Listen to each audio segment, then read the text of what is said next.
Both teams do not have any currently ranked teams left on their schedule. This one is massive for both Tech and Utah. Can't wait for it. For the call upstairs, Gus Johnson and Joel Klatt.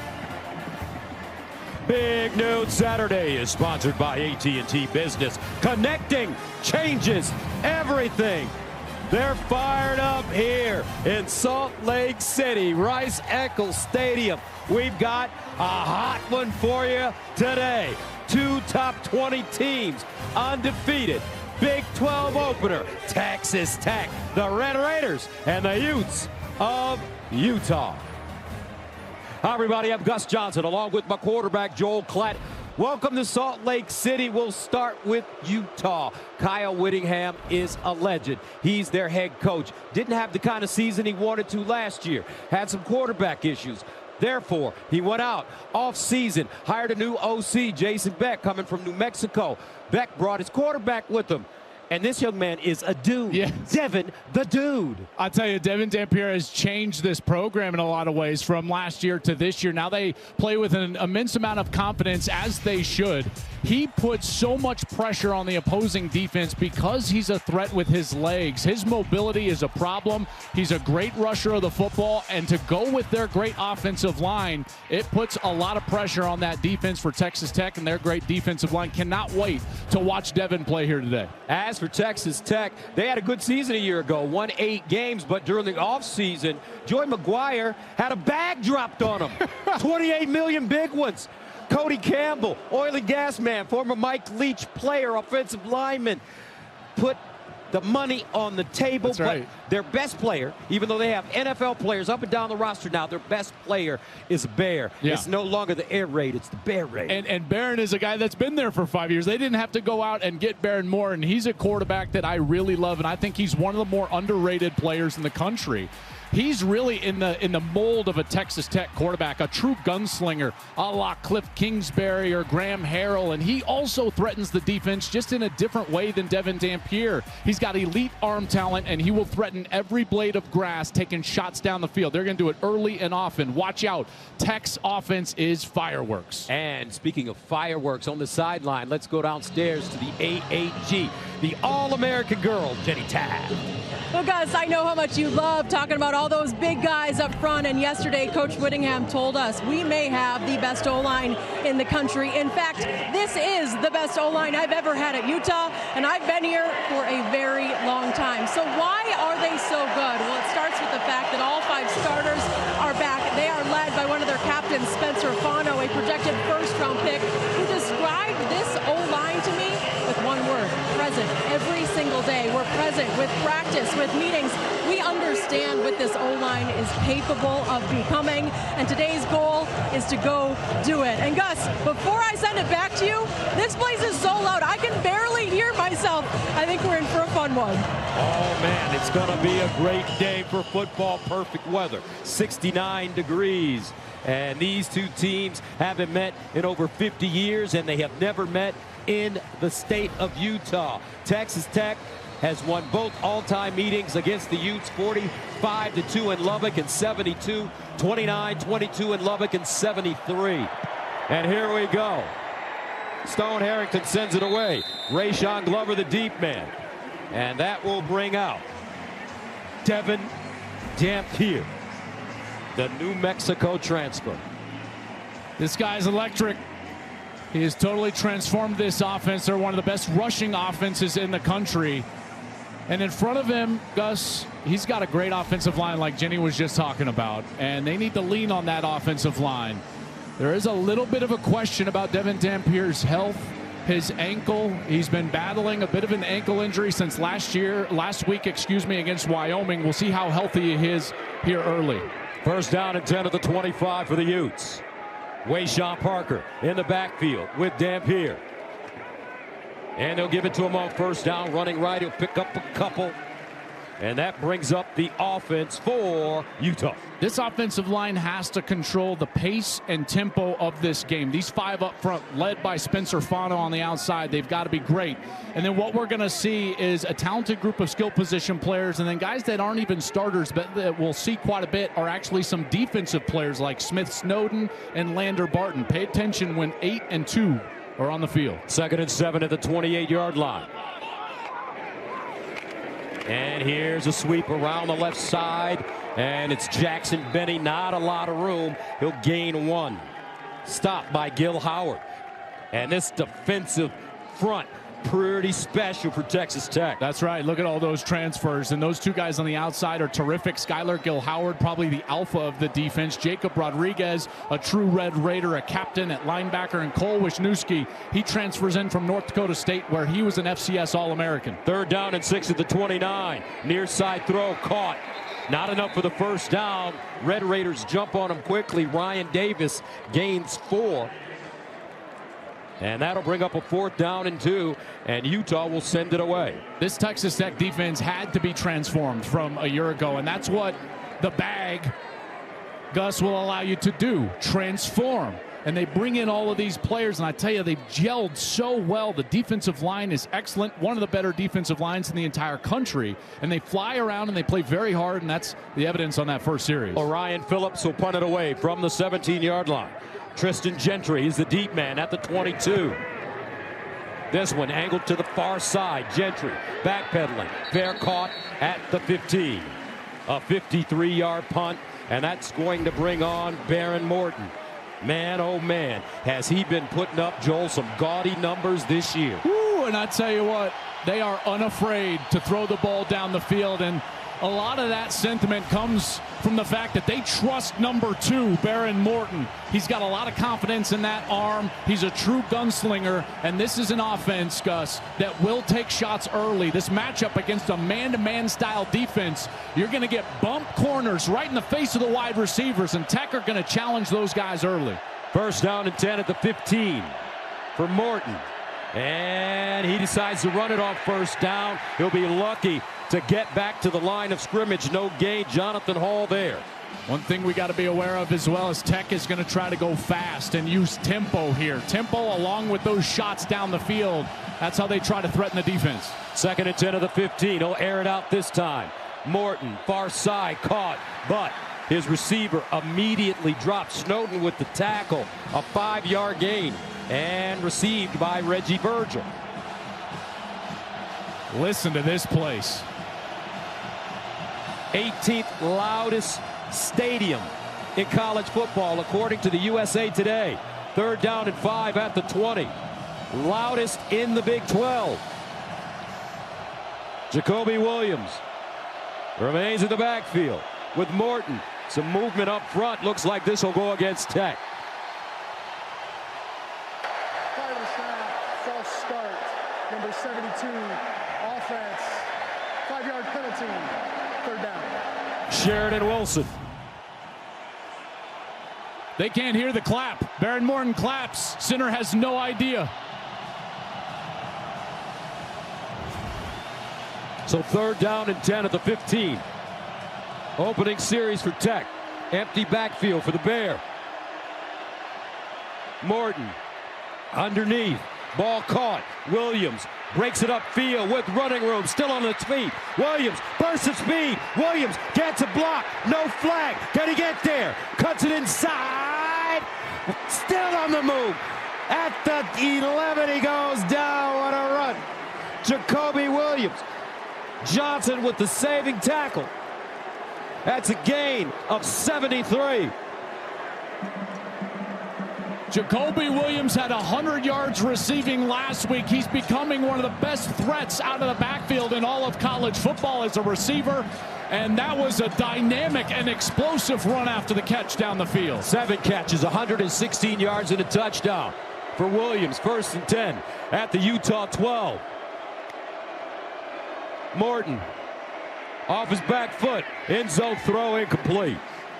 I tell you, the fans up here are upset because Tech executed a pick play. Watch, you're going to have the tight end. He's going to come and block the man player that's trying to defend Jacoby Williams. So the question becomes, did he catch that ball behind the line of scrimmage or was he downfield? If he's downfield, then that is a pass interference. But if he did step back, which it looked like he might have stepped back right before catching the ball, then that's a legal play. 2nd down and 10 of the 12-yard line. Morton Handing it off. Dickey this time, and he's dropped for a loss. Well defended. Trey Reynolds, the junior from Arizona, a 1-yard loss.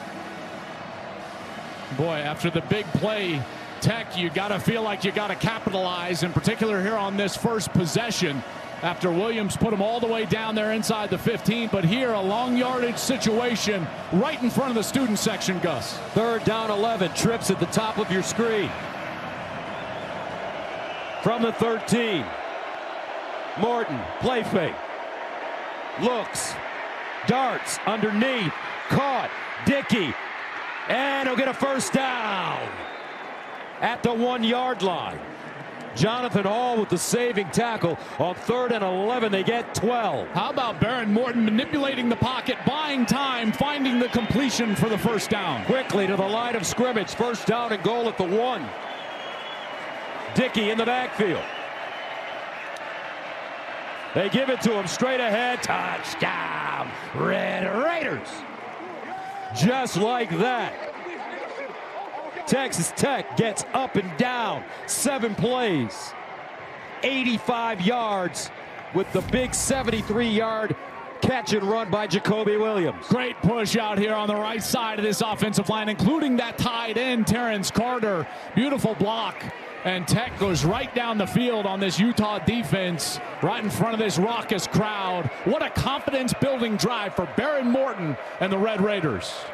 Texas Tech beat Oregon State 45-14 in Lubbock last week. Morton had his second 400-yard game of his career. He threw 4 touchdowns in 3 quarters of work. Handed it off this time. Texas Tech on the road, up 7-0.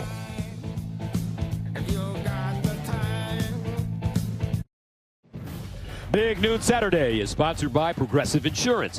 Home and auto coverage you can count on. And by AT&T Business. Connecting changes everything. Time for today's game flow, sponsored by Progressive. Coach Witt, Coach McGuire. All kinds of respect. Both these teams undefeated. Big 12 action getting going right now. Tech jumping out in front. Coach Whittingham thought about maybe retiring after last season, but with a 5-7 record, 2-7 in the Big 12, he knew he couldn't go out that way. Everything's different. Let's see if he can stay for 20 more years. That's what we talked to him about yesterday. Play the Fox Super 6 College Football Challenge. Download the Fox Sports app right now and enter for free for a shot to win your share of 5,000 big ones and cash prizes. See the Fox Sports app for details. Gus Johnson, Joel Klatt, Jenny Tabb, Mike Pereira with you. Now Devin Dampier. He's from Phoenix, Arizona, born in Jenny's hood, Minneapolis, Minnesota. 1st down and 10 at the 25. Smith Snowden in motion out of the backfield. Dampier goes through his progressions. Underneath, finds his receiver, Ryan Davis. He'll turn it up and gain 7. Davis is a really reliable guy on the outside and actually came from New Mexico with Dampier and Jason Beck, the offensive coordinator, so certainly a guy that Dampier trusts on the outside. 2nd and 3 at the 32. Here's the delayed handoff. Hunter Andrews, he'll pick up a 1st down. What's different about this Utah offense with Coach Beck running the show? Well, this offense is going to use a lot of creative sets, motions, and movements in order to put more players at the run point of attack than other teams generally do. That means more pulling linemen, more pulling tight ends, and even some quarterback run. Snowden again running left, cuts it inside, keeps his momentum and goes down at the 40, picks up 3. Brendan Jordan brings him to the turf. Last year, they just did not run the ball well. Under 4 yards per carry, Utah was on offense a year ago, but Beck comes in here, they've transformed. Almost 300 rush yards per game, 6 yards per carry. They're going to need a long drive here. 2nd and 7 at the 40-yard line. Dampier scrambling, just gets it away to Andrews, and No gain on the play. He may have lost a yard. Jordan again defensively. The junior from Mansfield, Texas. Well, this is where these defensive ends can go to work. Third and obvious, an obvious passing situation. David Bailey, number 31. Romello Height, number 9. These guys can get after it. They are excellent players. A lot of scouts on the field pregame marveling at these guys on the outside. And I tell you what, Gus, they're good looking. They play hard. And they can get after the pass. They certainly passed the eye test. 3rd and 7 at the 40. Dampier, he wants to run and looking for the first down, and he will not get it. About a yard and a half short of the first down on 3rd and 7. He gets 6. Jacob Rodriguez with the tackle. I tell you what, you got the best offensive line that Whittingham has seen since he's been here, so he's going to put more of them on the field. So here we go, a 6th offensive lineman into the game. Keith Olson, number 74, along with a defensive lineman. They're going big up front here. That's Tulonga, a true freshman, number 99, also in the game at fullback. 4th down and 1 at the 46. Rogers in the backfield. And a timeout called by Tech prior to the snap. We will take a break. 7:37 to play in the first quarter. Tech up 7-zip. Tech up 7-zip here in the first quarter. The Dr. Pepper tuition giveaway is back, helping students chase their dreams. Enter before September 30th at the QR code below. So 4th and 1 at the 46 coming up for the Utes. So far this season, they're 3-3 on 4th down conversions. Last year, 9 of 20. Well, this is how they have executed short yardage the entire season. They put in this big package, extra offensive lineman, the extra defensive lineman in at fullback, Tulonga, and they go straight ahead. Dampier hands it off, second man through. I don't know. Utah says they have it. Rogers, the running back, Texas Tech says no, they don't have it. I tell you, that's very close. He had to get to the 47-yard line. That's where the sticks are at. Basically needed to get to that second U, and here you see the contact. They try to take his legs, and then he spins and tries to reach that football forward, and they will say that he did not get it. Utah has used this set and that exact play in almost every single short yardage possession that they've had all year long, and they went right back to the well. Texas Tech was absolutely ready for that. That reach right there, I'm sure they'll take an extra look at this. It's just a matter of the spot. They will bring the sticks out here for an official measurement.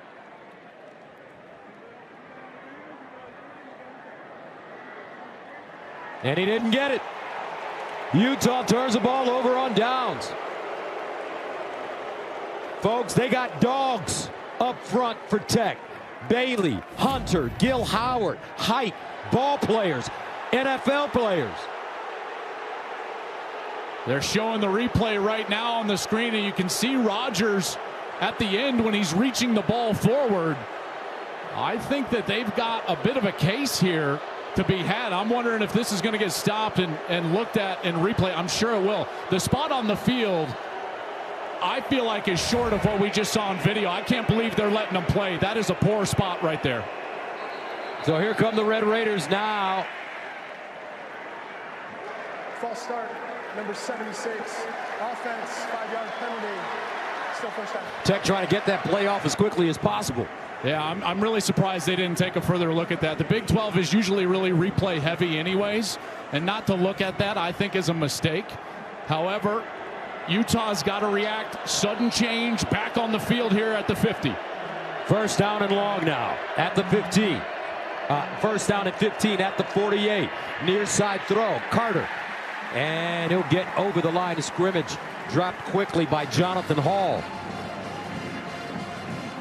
Well, this Utah team now has had a couple of chances on third down to get off the field, but it's been the lack of pressure on Baron Morton. They can't get to him yet.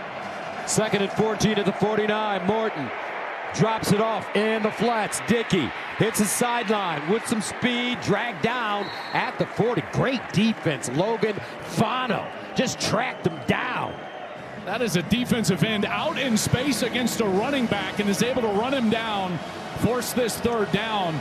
They tried to bring pressure there, trying to get faces players in the face of Baron Morton. They just can't get to him. He's too good in the pocket. 3rd and 4 at the 41. Trips at the bottom of your screen. Morton pulls it out, wants to run it, and is gobbled up immediately. Lele.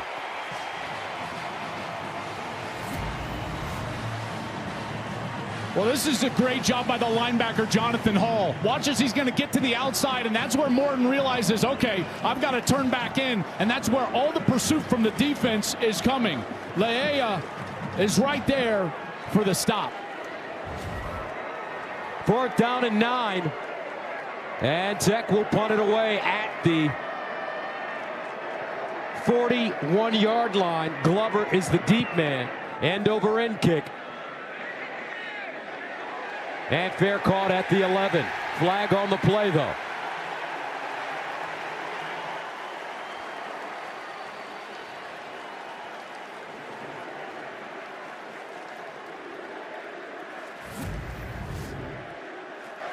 Kick catch interference, number 4.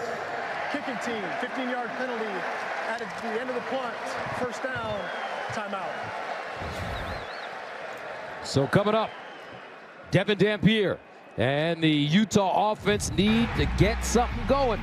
We'll see when we return.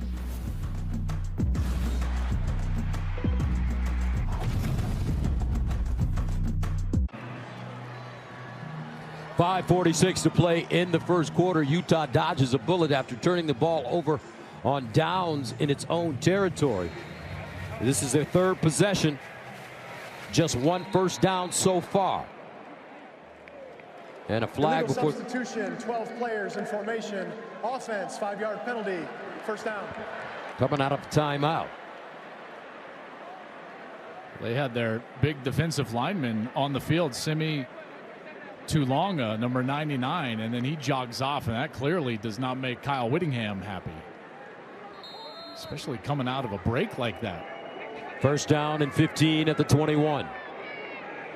Wayshawn Parker motions out of the backfield. Now they'll give it to Parker on the reverse, and he'll get upfield. Nice run. Gains 5.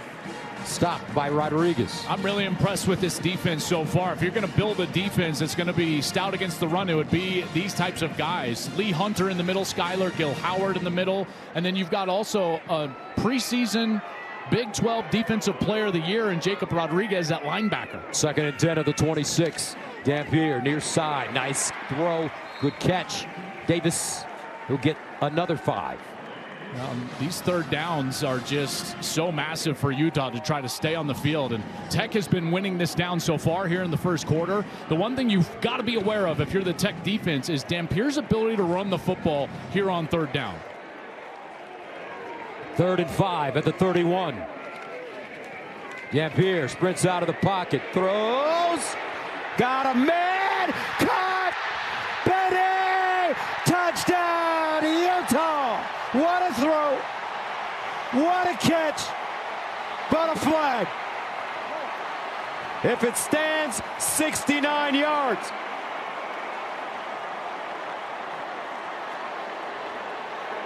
This one's coming back.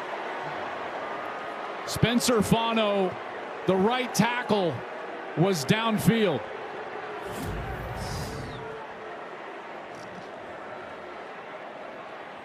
You're allowed 3 yards. He's past the 3-yard mark. Number 55. Offense, 5-yard penalty. Replay. 3rd down.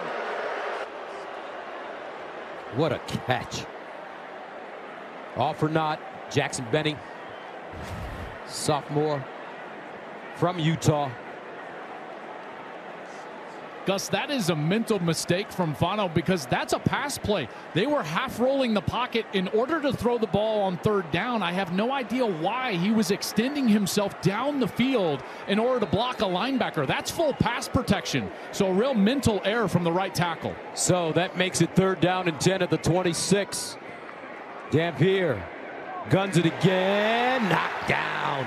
Well defended. As Simmons was the intended receiver. Jordan knocked it away, but there is a flag.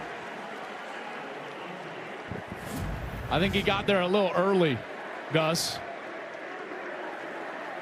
Here's the over route, and there's the defense. So right, yeah, you see his arms come around him just soon enough. And anytime you see the defensive back, if this is his reaction right here, hands up. Like it's just, no, guys, I'm good. I'm good. Then the flag should come out just for that. If I'm an official, I'm just like, oh, yeah, there we go. All right, so Brendan Jordan, Jr. from Mansfield, Texas, call for the penalty. Moves the chains for the Utes, 1st and 10 at the 41. Here's the option, old school. Here's the pitch, Parker bumbles it, almost fumbles it. And he'll still gain 3 yards. You don't see that traditional option often. No, you don't. And this is a mistake from the quarterback. So if you're the quarterback, Devin Dampier, you've got to attack the in-man on the line of scrimmage, but you don't want to fake and then go back to the pitch. Once you've decided you're going to run the football, you've got to get that football right up the field and gain as many yards as possible. You go back to the pitch like that late, it's going to hit the ground. 2nd down, 7, near side throw, and a 1st down for Utah. And the ball comes out. Texas Tech says they have it, and they do. John Curry jumped on it. Ryan Davis lost it.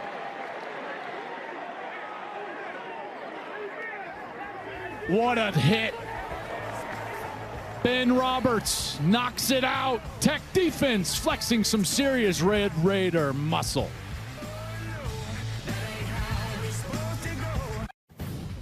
Big Noon Saturday is sponsored by Pacific Life, building confident futures for nearly 160 years. Urban Meyer is being inducted into the College Football Hall of Fame this year. He spent 2 seasons at Utah, where he went undefeated in 2004 and took the team to a win in the Fiesta Bowl. There's Shelly, his beautiful wife. Look at Coach. Our coach now. Legend. What a career. Now Texas Tech, 1st down and 10 at the 46. Jacoby Williams in the backfield for Morton. Underneath, incomplete. That ball intended for Reggie Virgil. Well, the coverage has held up decently for Utah, but what they haven't been able to do is get to Baron Morton. And Texas Tech has been very opportunistic. 130 points off takeaways since 2024. 3rd most in college football. They get the takeaway now. They desperately want to capitalize. 2nd and 10 at the 46. Morton with time. Near side, back shoulder. Intercepted. Johnson. Teo Johnson plucked it out of the air, but was he in bounds? That's a question.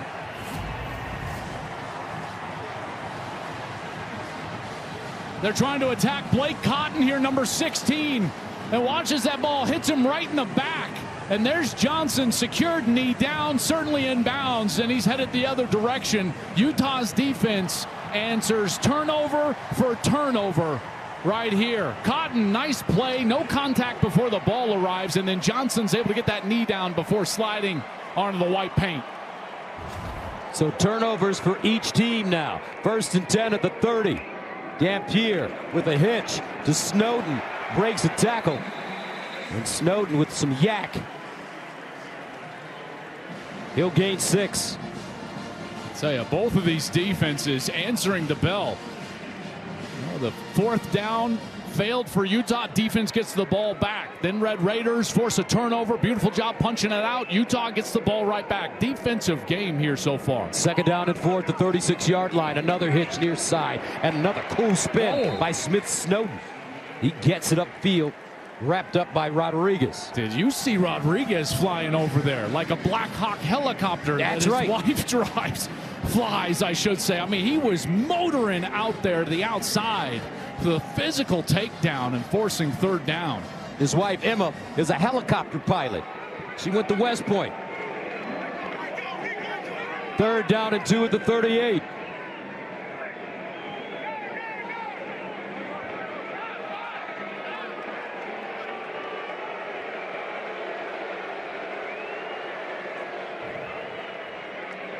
Dampier runs it himself, looking for the first, and he has it. Devin the Dude gains 4. Wisniewski the tackle.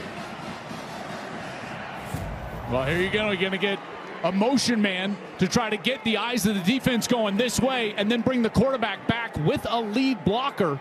And he just knifes it inside. Right there, Wisniewski just oversets a little bit.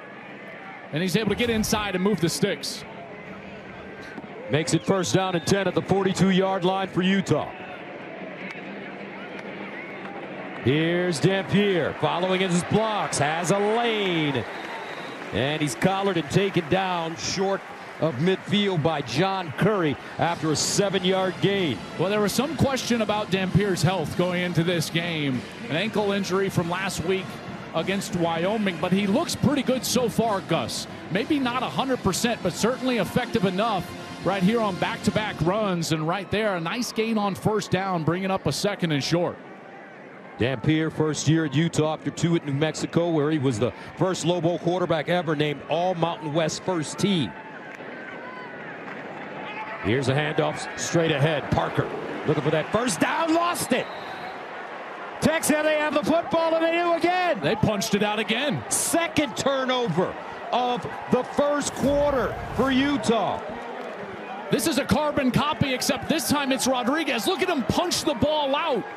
Joey McGuire told Jenny Taft earlier today he sent a video about punching the ball out to his team earlier today, and now that's back-to-back series. Ben Roberts, 13, punches it out. Jacob Rodriguez punches it out. McGuire told us that Rodriguez is the best he's ever been around in attacking the ball while tackling, and that's evidence right there with another turnover. So Tech forcing the 2nd turnover of the first quarter. First down at the 47.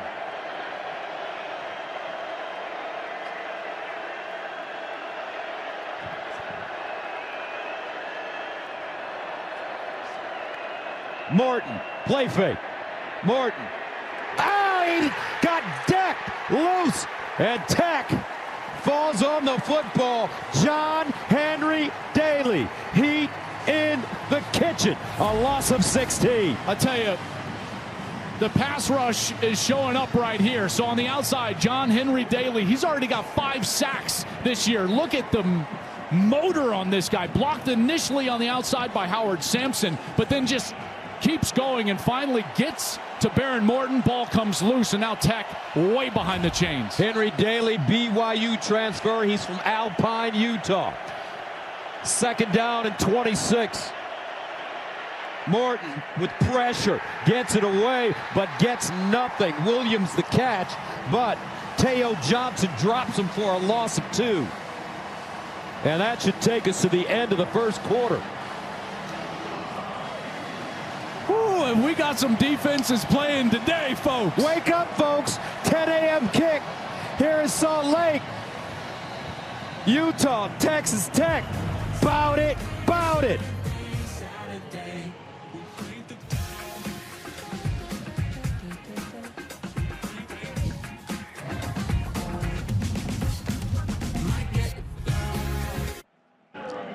Coach, considering the way that ended with that quarter, turnover for turnover, huge plays defensively, how do you find a rhythm here to settle into this? Yeah, we have to find a rhythm offensively. We're not doing much of anything. To be down 7-0 is a blessing right now. After 2 turnovers, missing a 4th and short, defense is keeping us in this. Offense will get it going, though. You know, we're good offense. Devin's a heck of a football player. We'll find a rhythm. Thank you, Coach. Yeah. Kyle Whittingham, stud. He came into our meeting yesterday. He just worked out, dripping with sweat, buffed up. 3rd and 28. Tech runs Williams. Conservative play call there. He's brought down after a gain of 12 by Benny. You know what I appreciate about Kyle? What's that? When he comes in, so he's a big Peloton guy.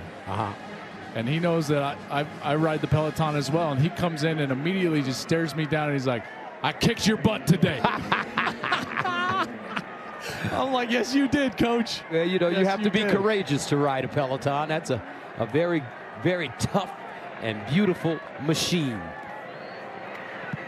Raiders send it away. Burgess, Glover back deep, and he has it, bobbles it, but has it at the 15 to 45-yard punt. A full day of college football on Fox continues next as Bill Belichick leads North Carolina against UCF. Then at 7:30 Eastern, Arizona State takes on Baylor, followed by a Big Ten battle between Michigan State and SC. All right here on Fox. How you like SC this year? I tell you what, they're quietly, I know they're ranked now, but they're quietly having a really good year. And this is a team that resembles more of Lincoln Riley's old Oklahoma teams with the ability to run the football. First down and 10 at the 14-yard line.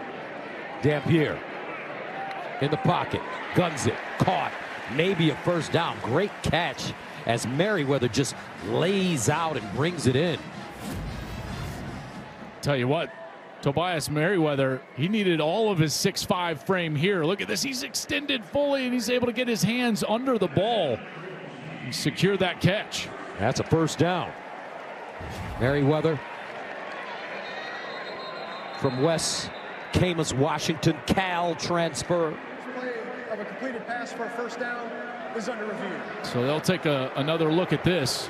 Looks like the tip of the ball did touch the ground, Joel, I believe. Yeah, so what they're going to look for initially is control. So does he have control, and then does he have control through the process of the ball hitting the ground? The ball can touch the ground. That's not a problem. But it's did it rattle in his hands? Does he lose firm control? So control.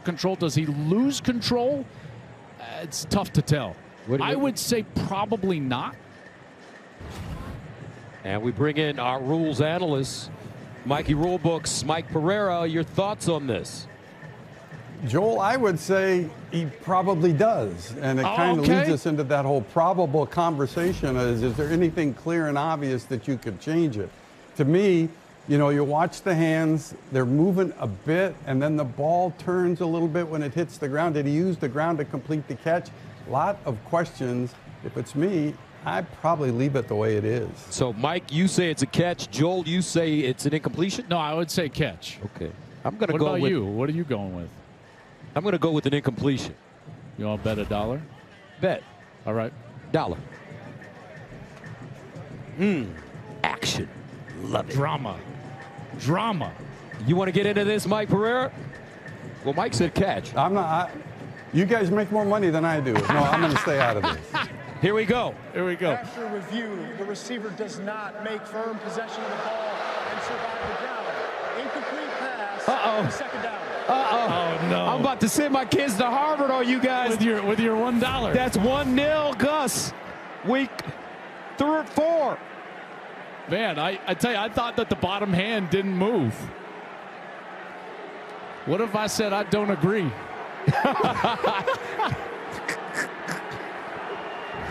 So an incomplete pass.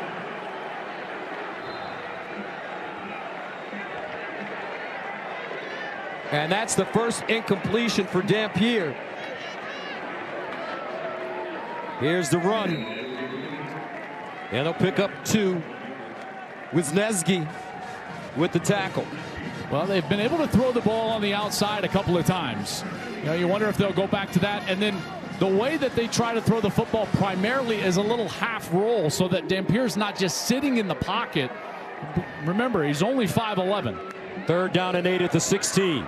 Dampier drops it off near side. Snowden looking for some blockers, and he won't get them. They're just jumping on him. Gil Howard, all 6'1", 290. He transferred from Northern Illinois. He's from the Cream City, Milwaukee. A loss of 3. I'll tell you, Skylar Gil Howard is playing such good football on film and now here today. And they've said even as a transfer coming in this year, he's the alpha of the team. He's the most vocal leader, the most gregarious guy, and he is playing outstanding football. Orion Phillips punting out of his own end zone. Gentry, the deep man, lets it take a bounce in front of him. And it'll go down at around the 46. Texas Tech will have terrific field position to start this drive. Up 7-0 on the road. Big 12 football on FOX.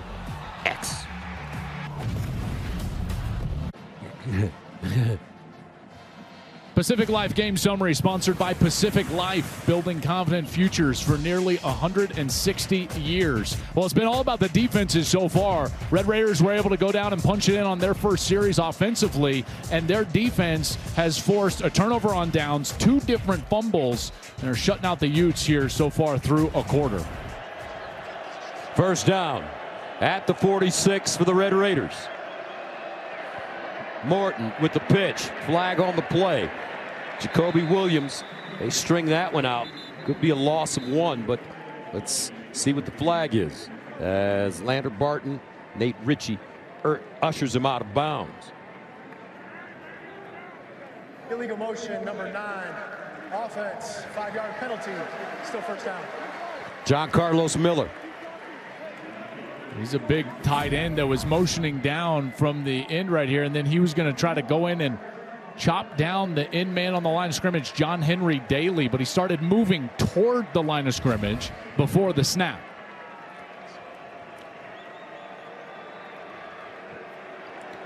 So that makes it second down and 11 from the 45.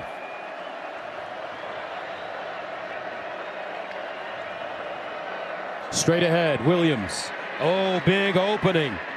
And he'll get the first down. Between the tackles running, Nate Ritchie finally with the tackle.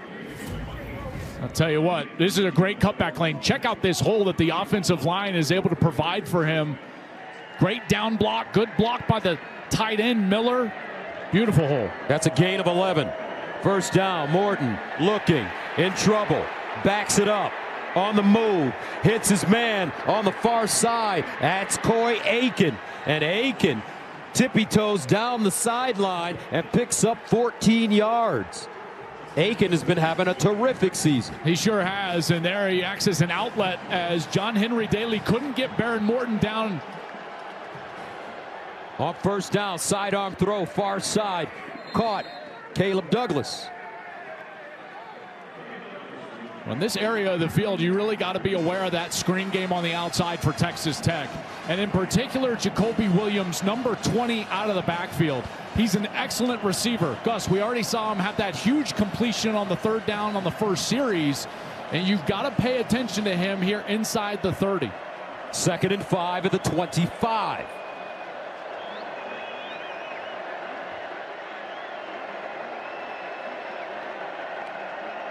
Morton will throw it.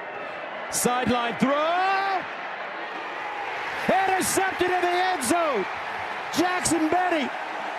Another turnover. He takes it away from Coy Aiken. Wow.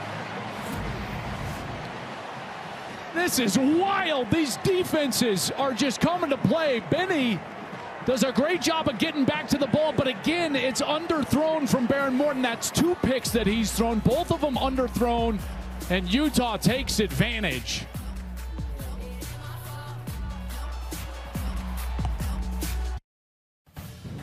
Big Noon Saturday is sponsored by Modelo, the mark of a fighter. Please drink responsibly.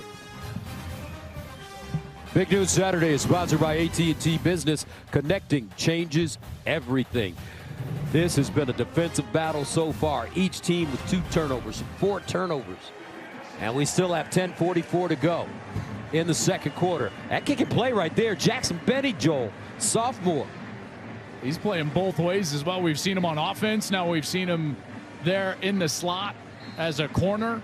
Man, we got some serious defensive play happening today on both sides. So first down and 10 at the 20. Let's see if Utah can figure out how to move the ball. Dampier fakes the toss. And he'll gain a yard, not a lot, as Skylar Gill Howard comes up with the tackle. But look at these D linemen, Joel. Romello Height played at Georgia Tech, USC, and Auburn. Gil Howard at Northern Illinois. Lee Hunter at UCF and Auburn. David Bailey at Stanford. Got 4-barrel shotgun up there. That's right.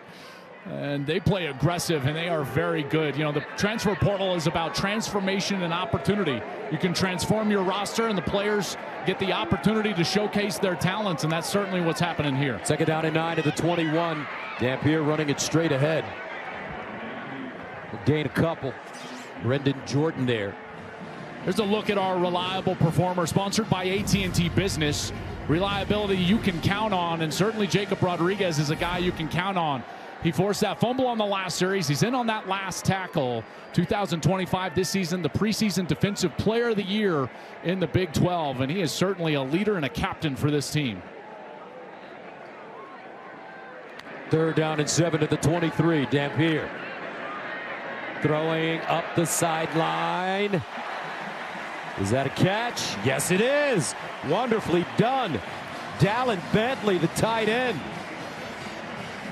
How about the touch on that pass? That looked like a three-pointer, like a Steph Curry. He had to get it up and over Romello Height, who was dropping into coverage. And did Bentley get that full foot in bounds? Boy, that was awfully close. Controls the ball. That foot's got to stay in. Boy, it does look like it was in. What a catch. But even better, the touch on that pass, Gus. That was beautiful. So they're going to review it. All right, chance to get my dollar back. Here we go. No, I mean, no, come on. You know, that's a catch. That's a catch. Well, I talked to Bear about this yesterday. For an obvious catch, what did he say? He said 3-to-1 odds. So you got to pay $3 to make $1. All right, I'll put up 3 to your 1. But I'm not taking the bet. That's a catch. Yeah, it's a catch. So does he control it? Then okay, so there's control, foot down, and then does he control it going through the ground? Yeah, that's a catch. I like this game.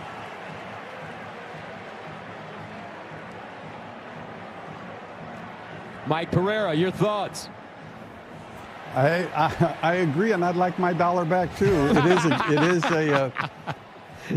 I don't need to describe the process anymore. Joel had it all the way. Control, a foot, control. Upheld, first down. All right, Utah's longest play of the day. Do you see that touch he put on that ball? Yes, feathery touch for Devin Dampier. You know who used to have the high arcer like that? Remember Jim Jackson used to shoot high like that. Uh-huh. Jimmy, I know you work with Jimmy a lot. Right. He's our guy, man. Jim Jackson is the coolest dude I know. No doubt about it. 1st down and 10 at the 37. Here's a handoff. Rodgers. And Rodgers gains 5. Gil Howard again.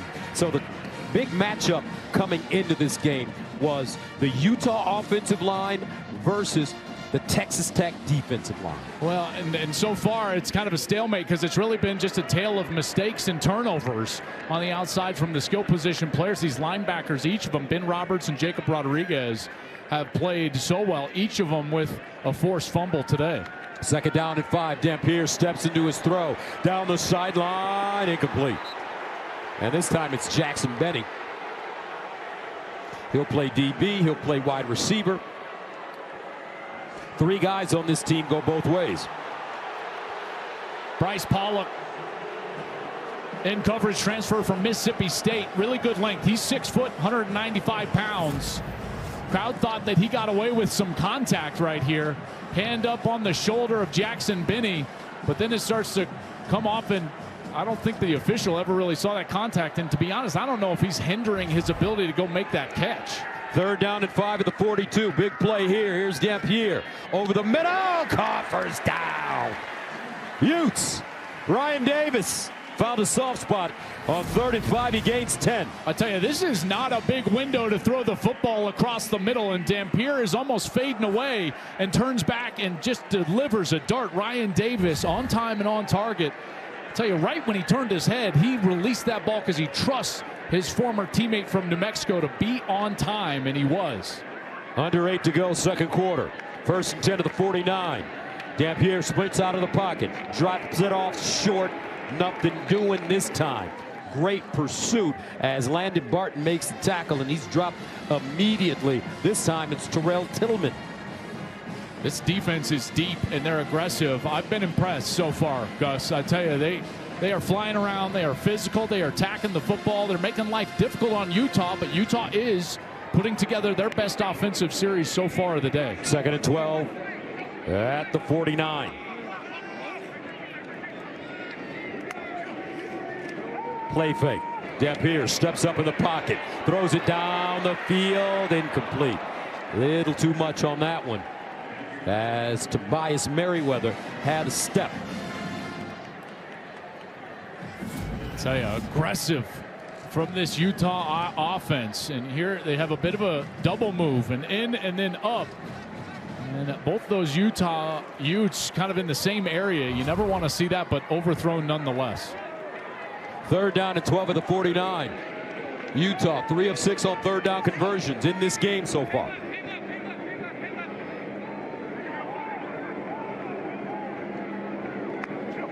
Dampier runs it and will not have enough for the 1st down, as David Bailey drags him down. A 6-yard gain brings up 4th down, so a decision must be made by Coach Witt. Now, I tell you, with the way that the defense is playing, I think he's going to send his kicking unit on the field, and that's exactly what's going to happen. Nice stop there for Texas Tech. Dampier was trying to get, I'm sure he was trying to get within like 4th and 3. They would have thought about it, probably gone for it, but at 4th and 6, they're going to try to punt it away and pin Tech back inside their own 10. Orion Phillips at the 40.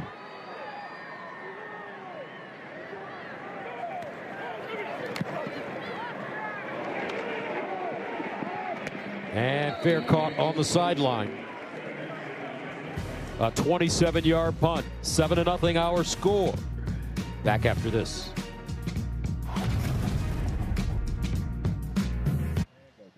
Here's our Good Hands moment, sponsored by Allstate, celebrating 20 years of the Allstate Good Hands Nets program. And how about these picks from Utah's defense? 2 of them today.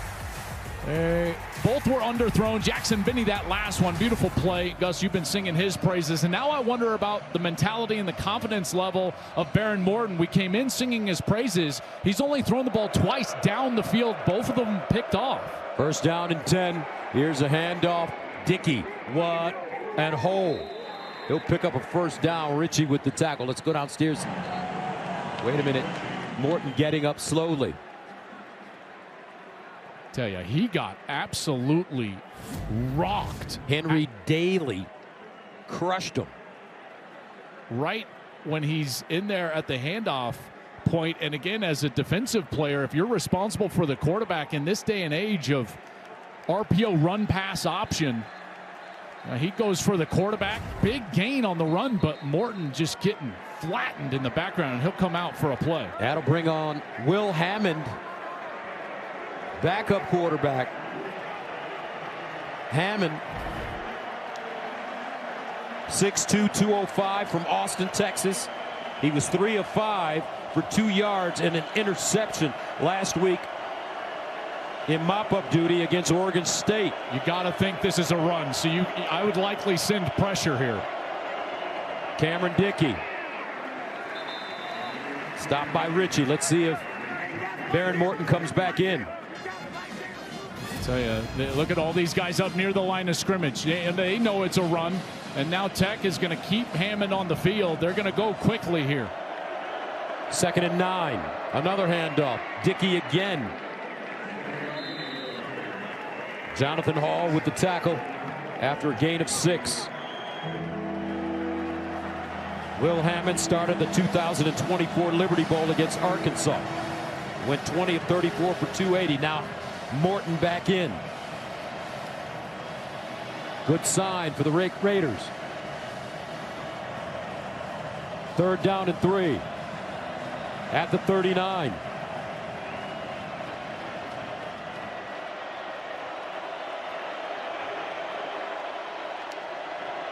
Morton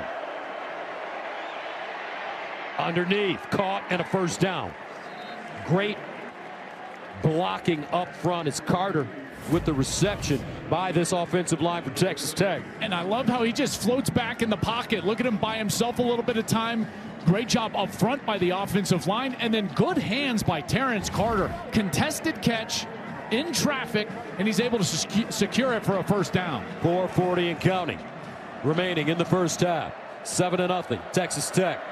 1st down at the 43. Morton, slant, incomplete. That ball intended for Caleb Douglas. Now let's go downstairs and check in with JT. Well, guys, it did take a second for Baron Morton there, obviously on the sideline. He put his headband back on, put his helmet on. He told his guys, I'm good to go. He ran back out. It's a good sign as well that Terrence Carter Jr. back in the game. He'd been dealing with a left shoulder injury. Let's see if those two can find a connection here. 2nd and 10 of the 43. Dickey in the game at running back.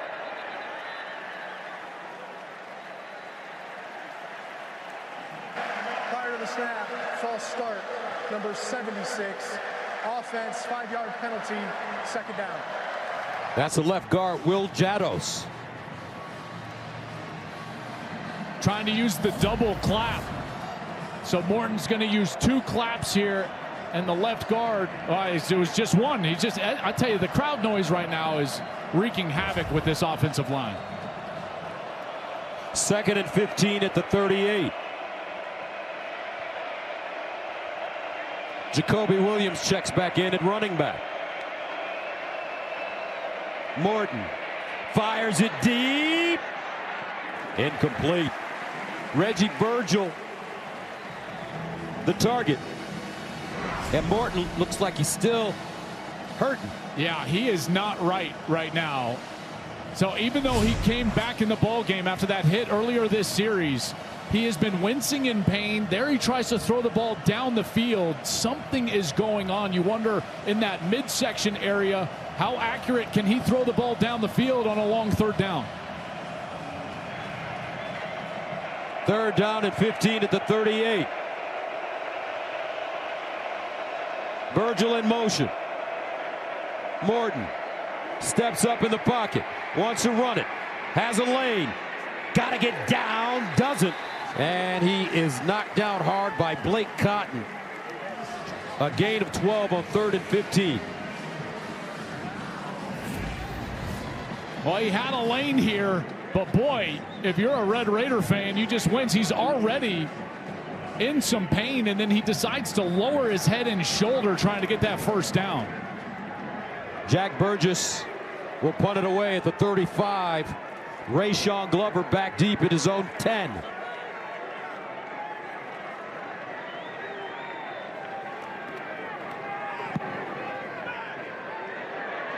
Glover to the sideline, lets it go over his head. Oh, with English.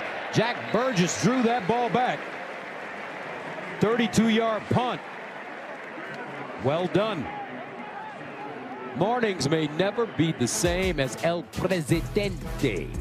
Dave Portnoy, Big Cat, PFT, and the rest of the Barstool Sports crew put their own special twist on sports talk. Wake up, Barstool. Wednesdays at 8 a.m. Eastern on FS1.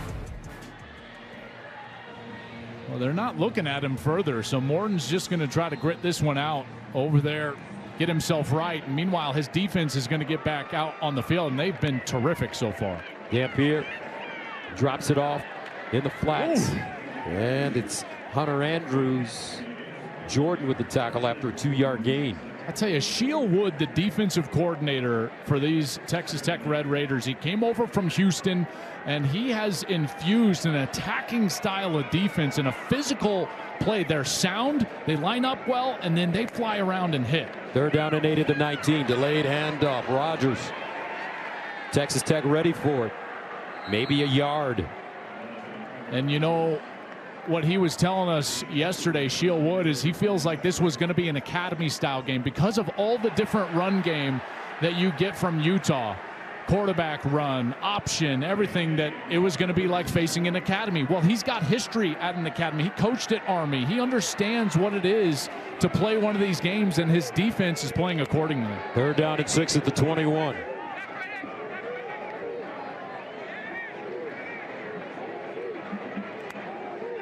Dampier in trouble. Dampier's got to get it away. Reverses, uses his feline quickness. Dampier sets. Threw it into double coverage, and it's picked off. Wow, Bryce Pollock. Another turnover. That's 5 in the first half between the two teams. 3 by Utah. And this one just ill-advised. He cannot make this throw. Did a beautiful job getting himself outside the pocket, but then just kind of heaves the ball down the field, never saw the safety. Bryce Pollock has been outstanding so far today. Again, transferred in from Mississippi State. Last year he had 72 tackles, 10 pass breakups in Starkville, and he came in and he is playing really great football. And there gets the turnover, and this Utah offense, they cannot find themselves so far. And I got to give the Tech defense a lot of credit. They're putting pressure on that offense. Dampier is not comfortable, and they're creating turnovers. First down at the 47. Williams straight ahead. And that should take us to the 2-minute timeout. Jonathan Hall with the tackle after the 2-yard gain. 2 minutes remaining in the first half. What a defensive battle we've had thus far. 7-0 Tech with the football.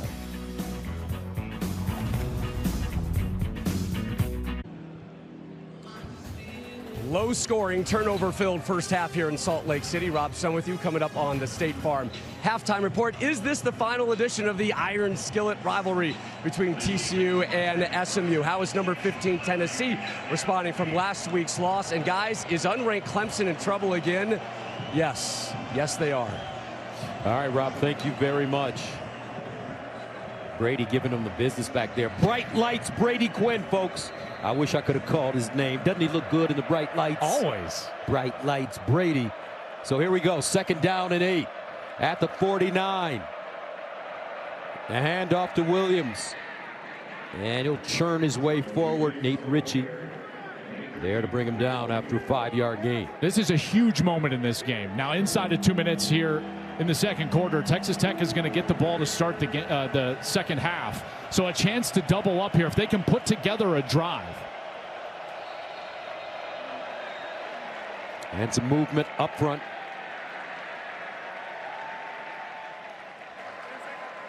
False start, number 72. Offense, 5-yard penalty, still 3rd down. That's Sheridan Wilson, the center. That's their 4th on the day. This crowd making this difficult, and that is a big one there because it goes from an opportunity to run the football still on 3rd down to now backed up, and you're likely going to have to throw this one. Morton from the pocket. We'll see if the Utah pass rush can finally activate. Haven't seen them get much pressure yet today. 3rd down and 8 at the 49.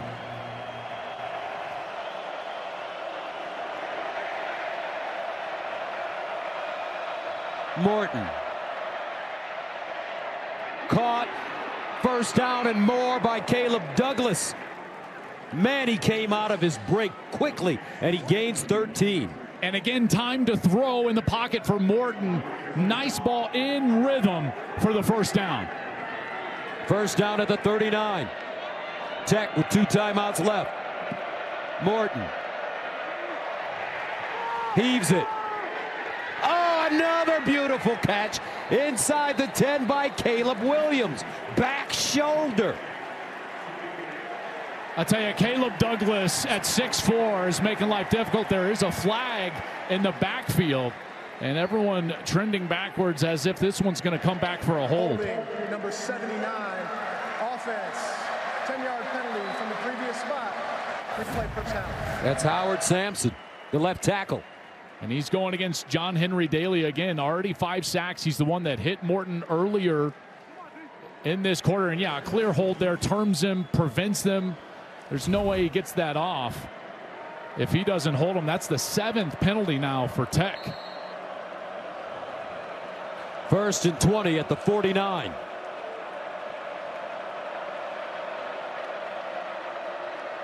Morton looking. Underneath. Oh, man, that one almost picked off. Nate Ritchie in on the play. I tell you, the guy that is open on the checkdowns and has the best matchup is Jacoby Williams. He's trying to force this ball over to Terrence Carter, but the linebacker is all over it there. Nate Ritchie, the strong safety. Jacoby Williams is the guy that has to touch the ball here. Watch him on a screen. 2nd and 20 at the 49. They fire it out wide. This time it's Aiken. And Aiken dropped for a loss once again. Jackson Benny. Johnny on the spot. 1:03 to go, second quarter. Timeout on the field.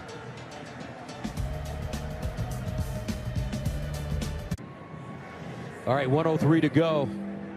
Utah called that timeout. Both teams with 2 remaining. Third down and 22 for Tech at the 49. Gus, I would spread everybody out like they're doing right here. Look at these splits. Wide receivers way below the numbers on each side and afford the running back some sort of one-on-one opportunity. Third down and 22. Underneath. This ball is caught with extra running room. Terrence Carter Jr. He'll go down at the 40. Smith Snowden with the tackle, but it's an 11-yard gain. And the Tech offense walking off the field. Actually, a timeout call.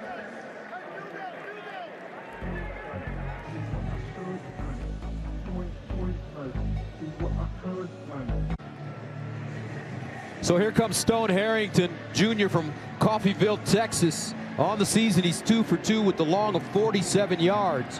Kicked that 47-yarder against Kent State in week 2. This one, folks, from 58 yards away. I don't think he's got the leg. Utah should have somebody back under the goalposts. There's a good likelihood that this is short. Good snap, clean hold. Take that, Joel Klatt. Wow, what a kick. How about that? Whoa. Harrington's long was 47, like you said. They bring him in, and he drills it. What a kick. Stones.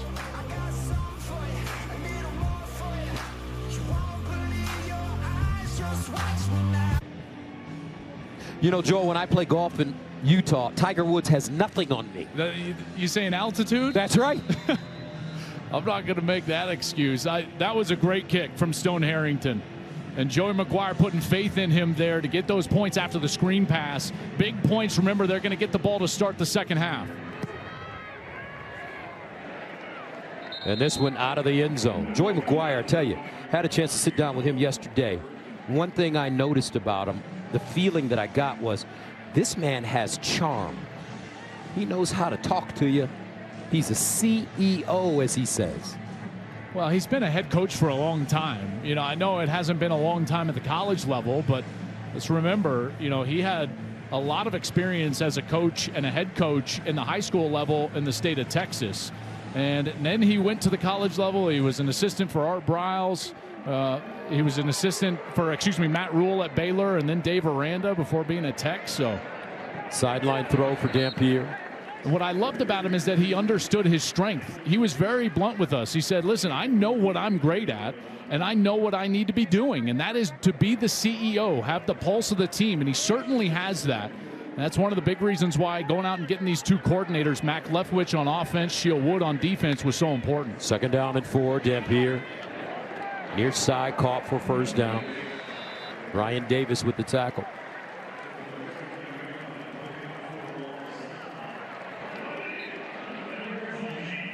.38 seconds and counting.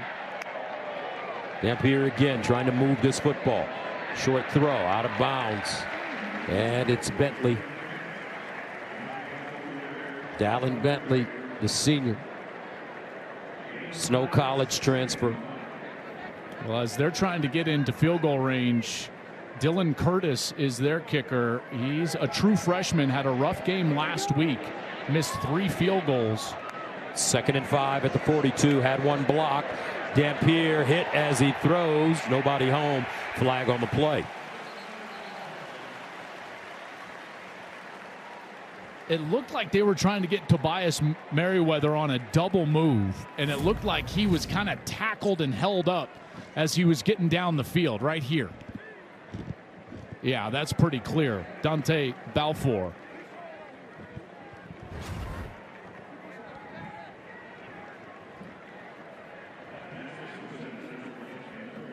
Pass interference, number 20. Defense, spot foul, automatic first down. So that brings up a first down for the Utes. 25 seconds remaining in the first half. Utah with 1 timeout left from the 44 of Tech. Dampier underneath, caught. This time, Davis with some nice yards after the catch for first down, a 12-yard pickup. Well, and the first down, more importantly, so the clock stops until they can set the chains, and now they can get another snap off. Remember, Dylan Curtis, as you mentioned, last week against Wyoming, 1 of 4. Dampier, incomplete. No, he's a true freshman, Dylan Curtis. He's got a leg. He does. He hit a 54-yarder in week 1 against UCLA, had the Utah State record with a 63-yarder in high school. But last week, off the upright, they missed that one. This one was blocked, so some trouble on the special teams last week. 2nd and 10 at the 32. And Dampier, sideline, trying to get as much as he can. Out of bounds goes Bentley. 4 seconds left. Well, now you got to kick it here. Yeah, because this would be the last snap with 4 seconds. You're not going to get another one after that. So a nice, efficient drive there from Dampier, wasn't it? Getting the ball down, helped out by that penalty, and now Dylan Curtis. This time from 46 yards away. He's got a big leg.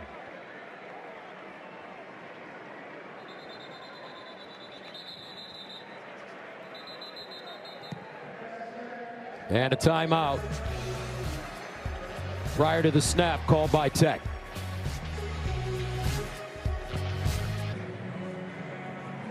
So Dylan Curtis trying to get Utah on the scoreboard. He's a very highly rated kicker coming out of high school. Top 10 kicker recruit by 247. Local kid from right here in the Salt Lake area. Murray High School, about 20-minute drive from Rice Eccles. So familiar with that altitude you were speaking of earlier. Orion Phillips, his holder. Logan Castor, the long snapper from 46 yards away. Dylan Curtis.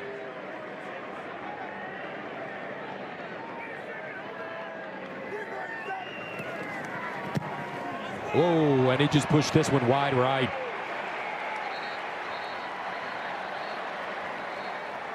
But there is a flag. He'll hope to get another shot at it. Looks like he will.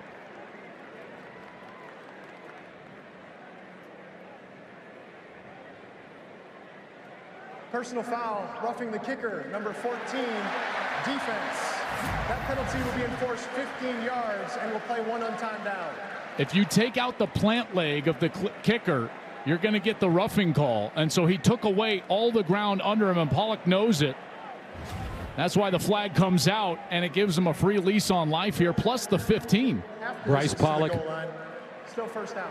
So instead of a 48-yard kick, this one will be from 31 yards away. Should be a chip shot for Dylan Curtis. He's got to get his confidence back after a tough one last week.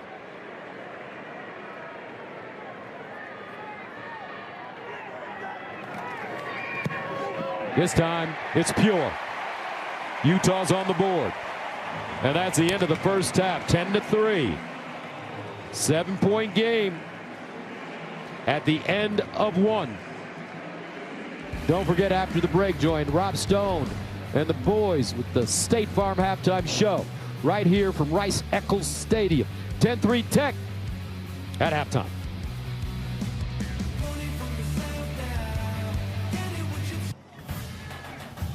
We welcome you to the State Farm College Football Halftime Show. Like a good neighbor, State Farm is there. Texas Tech's opening drive capped off by Cameron Dickey's team best 5th rushing touchdown, our only touchdown of the first half.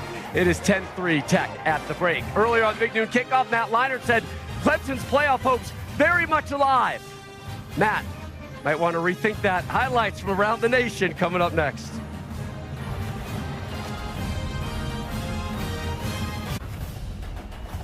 Big college football day here on Fox. After this one, Bill Belichick's Tar Heels in Orlando taking on UCF, Arizona State.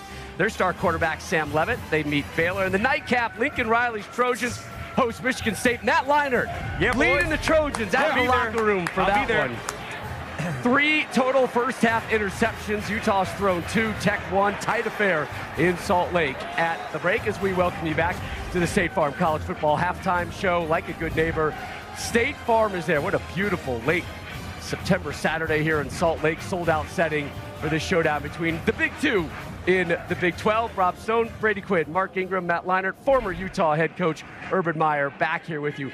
For years, the Texas Tech offense certainly wasn't shy about putting up yards and points. Defense, though, maybe a little too generous. But maybe, just maybe, this is the year the Red Raider D can get them that elusive Big 12 title. And Mark, their D kicks off our State Farm halftime highlight. We talked about the investment that they put into this front four. Look at they it. did. Stifling the line of scrimmage. Dividends. Hey, what does the big money get? Big results. Punch the ball out. Let me get the fumble recovery. Here we go again. Ball, cut it back. Nope, ball out. On the ground. Defense making big plays. And here we go. One of those transfers out of the portal. Interception. Bryce Pollock from Mississippi State. We said, will this defense play off? They've been making production all year long, but they're doing it on the field right now versus Utah. Those are the dividends you're talking about right there on defense. Guess what we love? We love them. We love them dividends. We do love dividends. On the flip side for Utah, 2 things that stood out. The turnovers and then the missed opportunities. You talk about the turnovers. We just saw the fumbles right there. They had 1 turnover going into this game today, 3 in the first half. You just can't do that really in any game, but games of this magnitude, you got to protect the football. And then just the missed ops, guys. They had a touchdown pass called back with a penalty. They had a couple times they had Baron Morton sacked. He got out of it and made a play. And then you talk about the defense, coach had 2 takeaways, converted no points on that. So all of that being said, they're still only down 10-3. Yeah, after the opening drive, the big hit that they gave up, I'm talking about the Utah defense. It was typical smothering Utah defense for your entire first half. They created 2 turnovers. Take a look here. You can see an interception down the field with a tip ball. Typical Utah defense, a sack fumble. This would have changed the whole game if Utah would have recovered it. Great effort. And then finally another pick. That's 2 turnovers deep in the red zone. Here's the issue, though, Brady. I stood behind the Utah defense late in the second quarter. They looked tired. And I saw the reaction after Dampier threw the interception. It was one of those, they got to keep going, man. They got to keep going. This is going to be a low-scoring game. It's not all it's going to change. Dampier's got to take care of the ball, but the Utah defense, they got to keep that energy going like they had early in the first half. Well, it really comes down to which defense is going to break. We talked about coming into it, both these teams kind of led by their quarterbacks in different styles of way. The downfield passing game for Baron Morton, that's come back to bite him. A couple unthrown balls, 2 interceptions. If you're talking about Dampier, more of the dual threat ability. This Texas Tech defense, their front, mightily improved. They're not giving much there in the run game. So I think if you look at the flow of this game so far, though, if you're a Utah fan, you have to feel pretty good about only being a touchdown down. They're coming in with the second half to play at home, because this student section has had a real impact on the pass rush, or excuse me, I should say, in the pass protection for Texas Tech. They have struggled. 4 false start penalties we've seen so far. And you can tell they're having a hard time communicating. So credit to this Utah fan base, too, the must for showing out, because it's been a tough environment so far to get anything going for Texas Tech. Just 3 first downs, 9 net yards rushing on offense for Utah. Coach Whittingham, in that locker room right now, how's he addressing his team? I think I know him pretty well. He's getting after him, especially on offense. You have to control line of scrimmage. They're leaning on their quarterback too much. You can't do that.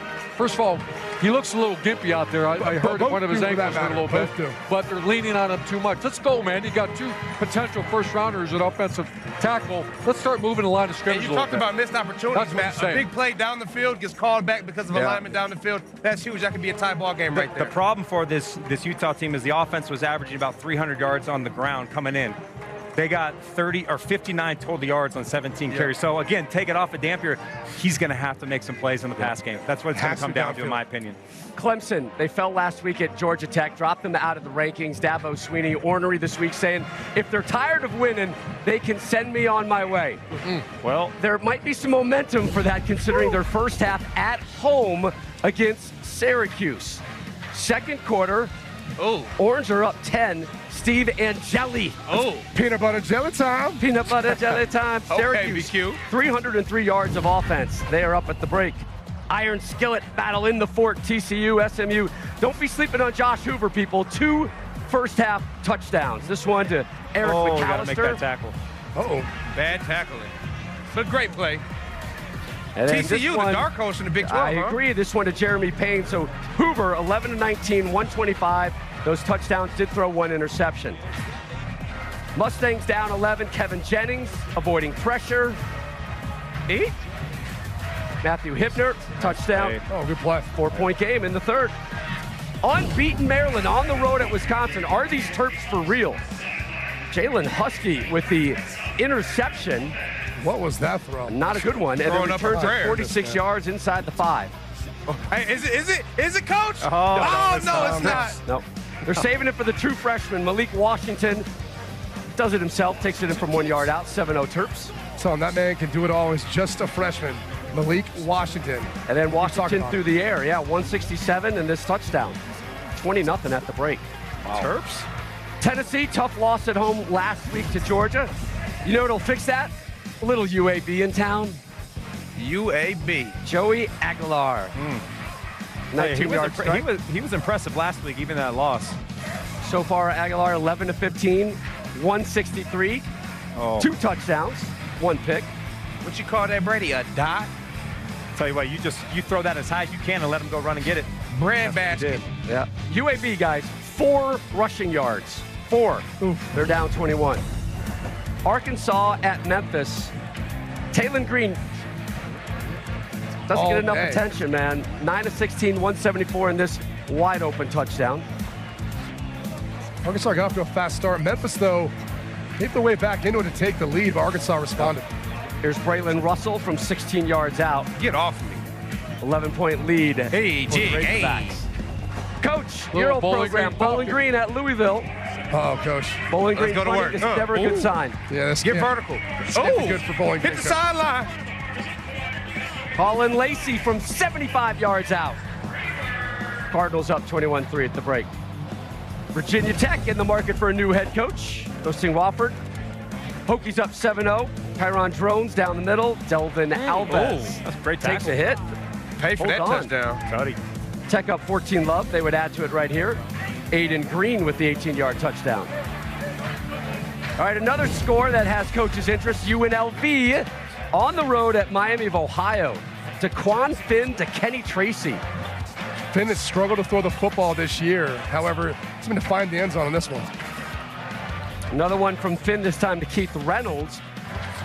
Made it 14-0. It's now 24-10. Trouble. What's going on over there, Trouble for those Rebels, Coach. North Texas at Army. Cade Hellam's pass. Picked. Oh, no. Oh. Could it be, Coach? No. Oh, what? Oh. Yeah, Stone Stone Cold Steve turnover belt, Austin? guys. What are I'm we in doing favor of over that. Wyatt Young in the corner of the end That's a zone, dot. 6 yard. It's a dot. North Texas up 28-21. Next Saturday, make sure to catch Big Noon Kickoff live from Champaign, Illinois. Number 9, Illinois hosts the 25th ranked Trojans of USC next Saturday, 10 a.m. Eastern, right here on Fox. Our first trip to Champaign. Can't wait for that. Coach getting honored. First half here, going into the College Football Hall of Fame this year. Hell yeah, Coach. Well, Hey, Miss Kelly's enjoying her time here, isn't she, Coach? She certainly is. Mark, who won this home one? away from home. Hey, got him. I got him. You got him, Mark? Yeah, I got him. Second half from Salt Lake on the back. Swoop really that guy, though.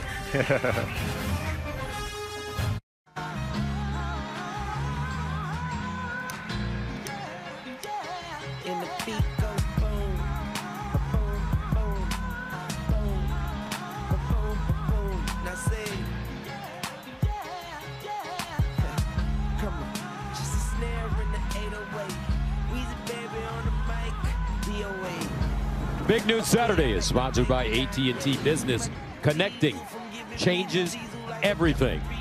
We're ready for the second half here in Salt Lake City, Utah. What a first half. Very interesting. 10-3 our score. Gus Johnson along with my partner Joel Klatt. Partner, we thought it was going to be a lot of offense in that first half, but the defense is turnover after turnover after turnover. I think it might be us. We thought there was going to be offense, Texas and Ohio State defensive game broke out. Here it's happening again. I think these two defenses have been terrific, and they've been opportunistic. Granted, there's been some mistakes from these offenses, but opening drive for Texas Tech, they got the huge completion to Williams, set them up for a score, and it looked like they were going to be high-flying, but that defense for Utah certainly stepped up. A couple of different takeaways, some pressure on Baron Morton in the pocket, and they were able to get themselves out of some jams, and the Tech defense has been terrific. They've been knocking the football out. They stopped them on 4th down. There's a Tech turnover there at the end. So these defenses have really bowed up and been the story so far. I think it's going to be incumbent on these offenses to find what works. You know, what worked best in the first half? Can we do more of that? Which players have the best matchups in this second half? Because in this low-scoring affair, it could be one play, Gus, that makes the difference. So Tech deferred in the first half. They'll receive it to start the second half. Baron Morton did go down in that first half. We don't know what his injury was. We'll check in with Jenny to see if she knows something as this game progresses, but he did come back onto the field and finish the first half after missing a couple of plays. Start of the second half here in Salt Lake City. And here we go. This one kicked out of the end zone for a touchback. Let's go downstairs to the AAG. Well, Gus, there was a lot of penalty talk, as expected, from both coaches with different messages. I do want to address Texas Tech's quarterback, Baron Morton. Obviously, he is good to go. That's what Coach McGuire was telling me. He said he is tough. He's a competitor. I am not worried about him. The big issue for us right now, the penalties killed us. We need to do a better job communicating. We're off rhythm, and we need to finish those drives. As for Coach Whittingham, he said those 3 points, yes, good to get them going in. We worked the clock better, but our offensive line, this is a group he's so proud of. They have to do a better job controlling the line of scrimmage and step up. All right, Jenny, first down at the 25, and guess who? One of my favorite players, Jackson Benny, again. I'm feeling a little Travis Hunter action going on here. He can do it on both sides. I'll tell you, he's been flag good on the play. He's been really good in coverage. He had that pick. The touchdown reception called back. He would have the biggest play on each side of the field. Young man looks like he may. Face mask, number 3. Offense, half the distance to the goal. Still first down. That's Coy Aiken. Oh boy, it just kind of grazed the face mask of the defensive end. So here's Aiken, number 3. And that hand just up in the face of Nate Ritchie, the strong safety.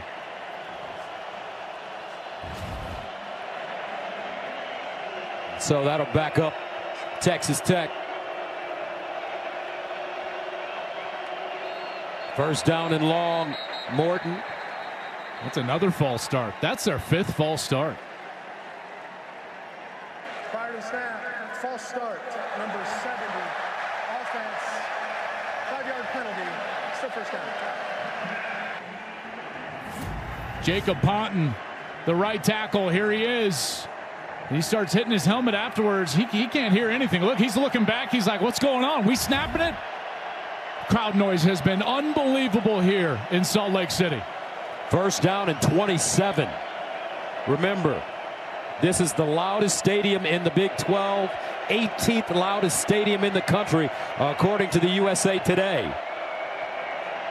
Conservative call, Dickey, and he'll be tackled for a loss.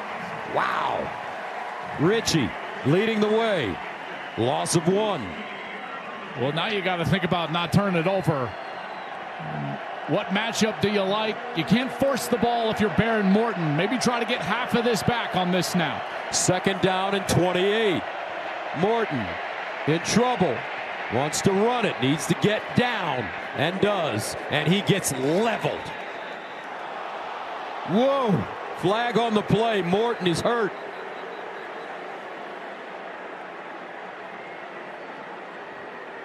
Jonathan Hall. And this may be a targeting call. Here's the tail end of the play. Morton, as a runner, doesn't get defenseless protection. So it would the only way to call a targeting on this is if you deem that Jonathan Hall made forcible contact with the crown of his helmet. Because again, Gus, Morton as a runner doesn't get defenseless protection. So that contact to his head does not matter. Oh my goodness. Why wouldn't he slide, Joe? I don't know. Defense, previous play is under review. And this will obviously go to review. So there's 2 different ways targeting can be applied against a defenseless player, whereas any forcible contact to the head or neck of a defenseless player would be targeting. I don't think this is targeting, Joel. Well, and then there's this, which is a runner, and he does not get the defenseless protection. So it would only be applied if Jonathan Hall, number 7, was using the crown of his helmet. That's the Big 12 replay center where they are looking at this play. And to your point, partner, the contact that Hall makes is not really with his crown, it's with his right shoulder. Mike Pereira, you're with us. What do you think here? Yeah, I don't like it as targeting. For one thing, and Joel's described the defenseless player versus runner, you've got to initiate contact. To me, you've got the defender. And the reason there's no foul in my mind on this is because he's just bracing for the contact. He's not initiating, he's not launching, he's not crouching and driving upwards. He just braced, feet or side to side. Certainly a good call, I think, to make sure that there's not targeting on this play. But with that in mind, Baron Morton goes out of the game. Will Hammond back in. 3rd down and 18. Looks like Tech will probably just hand this one off.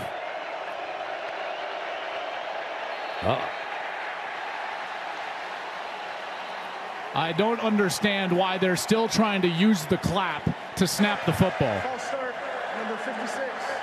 Offense, You cannot use an audible cadence. A clap is an audible thing. They can't hear. Baron Morton now walking to the locker room and things unraveling for Tech. Their 7th false start. This has to be a silent cadence. You tell the guard, I'm ready for the ball. He signals to the center, we're ready to snap it. Going on the clap, they're going to continue to have false starts. 3rd and 23. Hammond just runs it, and he is lucky to get back to the line of scrimmage. Vimahi with the tackle, and they say that's a loss of 1. Well, more of the same here from this Utah defense. They've been stifling since that opening drive. John Henry Daly has been excellent, helped out by that penalty. Here's that last play. Looked like he tripped him. That probably should have been called a tripping. Here's Glover over to the sideline. Wants to run it. Breaks one tackle and finally is lassoed and goes down at the 22. A 42-yard punt. And he lost 11 yards on the return. Tackled by John Curry on special teams. Gus, I want to go back to that play because it was tough to see it in real time, but on that long yardage 3rd down, you cannot just reach out and trip the runner like that. Utah gets away with a tripping. That would have been an automatic 1st down for Texas Tech. A clear miss there. And now Utah sitting here with the football. 10-3 our score. First opportunity for Utah to start this second half. They'll start from their own 25. Nakari Rogers in the backfield. Rogers pinballing. And he goes down. Wisniewski with the tackle, a gain of 2. Well, watch Lee Hunter, number 2. Here's Lee Hunter in the middle. He's allowing no push in the middle of this. They're trying to double team him. He's going nowhere. The running back runs right into his back. That's why Tech has been able to stop the run. Number 2, 330 pounds, transfer from UCF. He's playing a whale of a game in the interior. Gus, it's not always against a stat sheet or the tackles that you make. It's what you do at the line of scrimmage. They feel Lee Hunter could be a 1st-round pick. Dampier, that ball deflected as he rolled out of the pocket. And it looks like Ben Roberts got a hand on it. And remember, this was supposed to be an offensive line that could control the game. Kyle Whittingham's best in his history as the Utah coach, and they are just getting eaten up right now up front. And again, attacking the ball. That's the 2nd time we've seen Ben Roberts get aggressive. That's a PBU. He had a forced fumble earlier. 18 NFL scouts at this game. And folks, they're looking at these offensive and defensive linemen for Tech and the Utes. Dampier. Oh! Is that intercepted again? Yes, it is. Wow, Dante Balfour.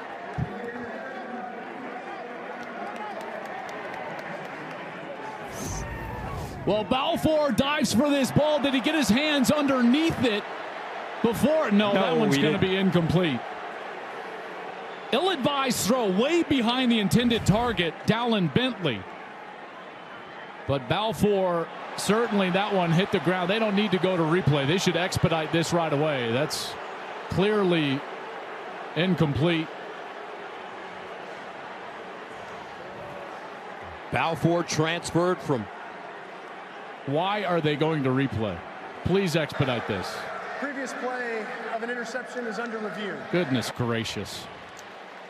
Balfour, a North Carolina transfer.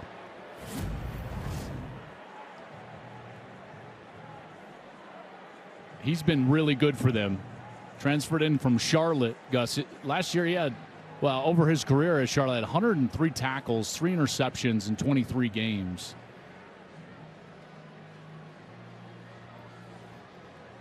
Before Charlotte, he was at North Carolina. After review, the ruling on the field is an incomplete pass. It'll be 4th and 8 at the 27-yard line. They should just let us expedite. There you go. We could just throw it down. Just throw the call down. That's it. Energy in this game, though, has been unreal. Incredible. For a 10-3 game. This building is on fire. That would have been the 6th turnover for these two teams. Orion Phillips will send it away at the 12. Tristan Gentry, the deep man. Fair caught at the 21. 52-yard punt. Utah's defense bowing their necks now, folks.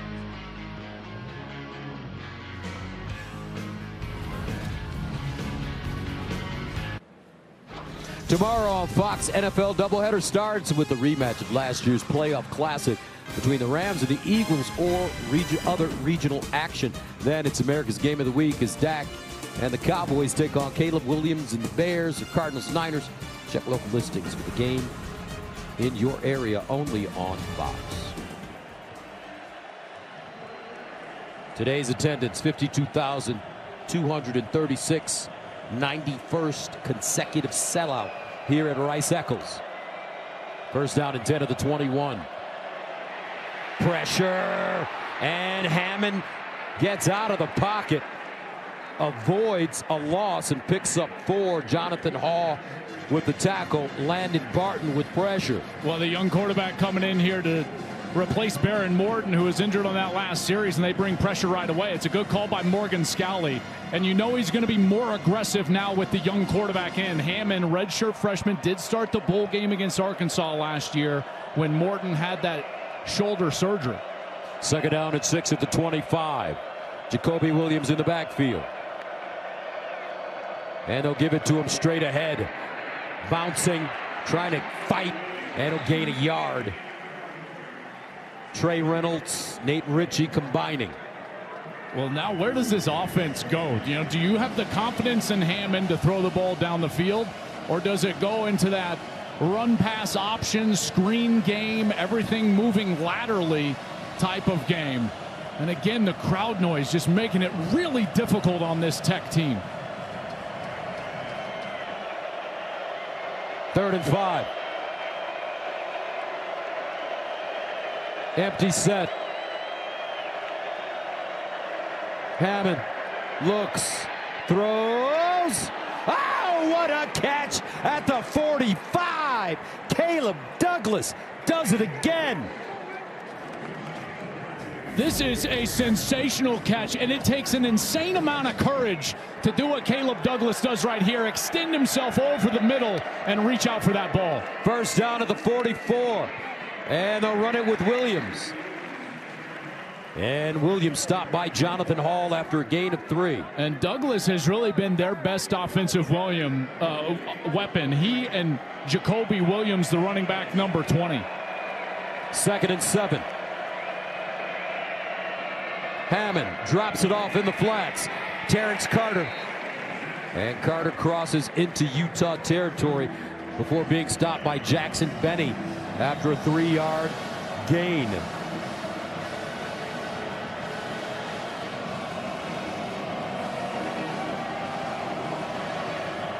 Third down and 4 at midfield.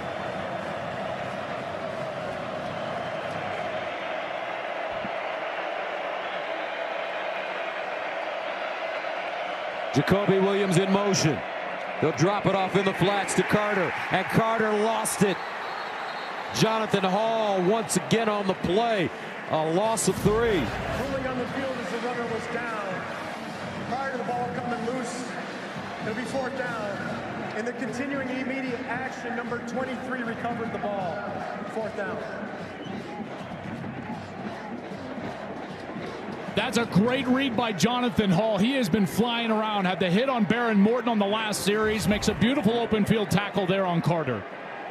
Jack Burgess from the 33. Rayshon Glover deep. Lets it go over his head.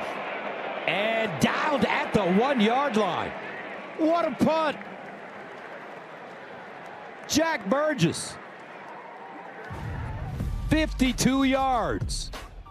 Coming up, the Utes on offense. Now it's time for the Aflac trivia question. Get help with expenses health insurance doesn't cover with Aflac. Okay, here's a question. Who are the only 3 head coaches with more wins than Kyle Whittingham since he took over as Utah head coach? Now, I'm going to go with Kirk Ferentz to start from Iowa. You know the answer to this? Well, do they have to be active? That's not. No. They are not telling They don't. us. Okay, so Saban. We'll see. 1st and 10 at the 1 for Utah. They need some room. Rodgers. And he'll get a little bit. Nice spin. And the pile pushed forward. They'll cross the 5 up to around the 7. A 6-yard gain. All right, let's answer. Here we go. I would say Nick Saban, probably Dabo, and who's the other one? Brian Kelly. Brian Kelly. And Kirk Ferentz isn't on there. I was wrong. Wow. Do I get my $1 back? We're betting reviews, brother. I see. I'm up 1-0. Near side throw. Incomplete. Ryan Davis, the target. Dante Balfour again. We've been mentioning his name all day. Yeah, we sure have. Almost had that interception on the last series. And here, it's a good ball, but the coverage is just so much better. And there's just no threat down the field on this second level for Texas Tech. The linebackers and secondary are able to play so free, and that's because the defensive line is owning the line of scrimmage. They have beaten this Utah offensive line all day long. 3rd down and 4th to 7.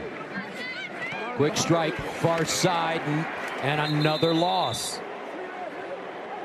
J.J. Buchanan with the reception. Bryce Pollock took him down instantly. Look at all these eyes out here on these guys. There's just no threat deep. They put their foot in the ground. They immediately are back toward the line of scrimmage. Bryce Pollock, he's there to make the stop. That's not fooling anybody. There's no threat down the field. I understand they're backed up to their own end zone, but Shieldwood, the defensive coordinator, has put together an incredible plan. And more importantly, these players have played sensational ball on the defensive side. Orion Phillips deep in his own end zone. Tech with a chance to get great field position, and they will. They'll start from midfield after the 44-yard punt.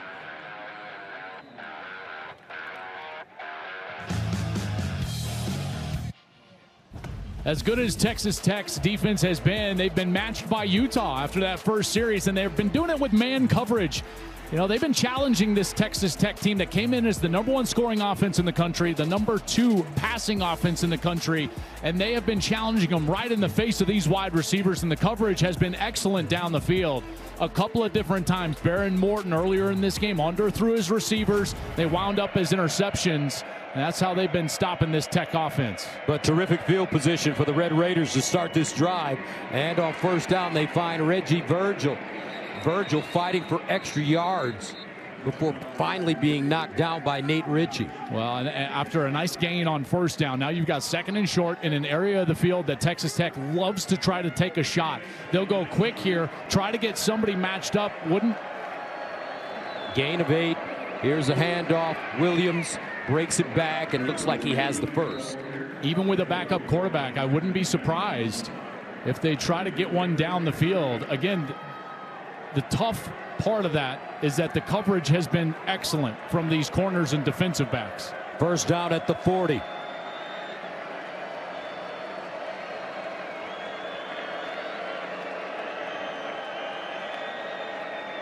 Hammond gives it up. Williams.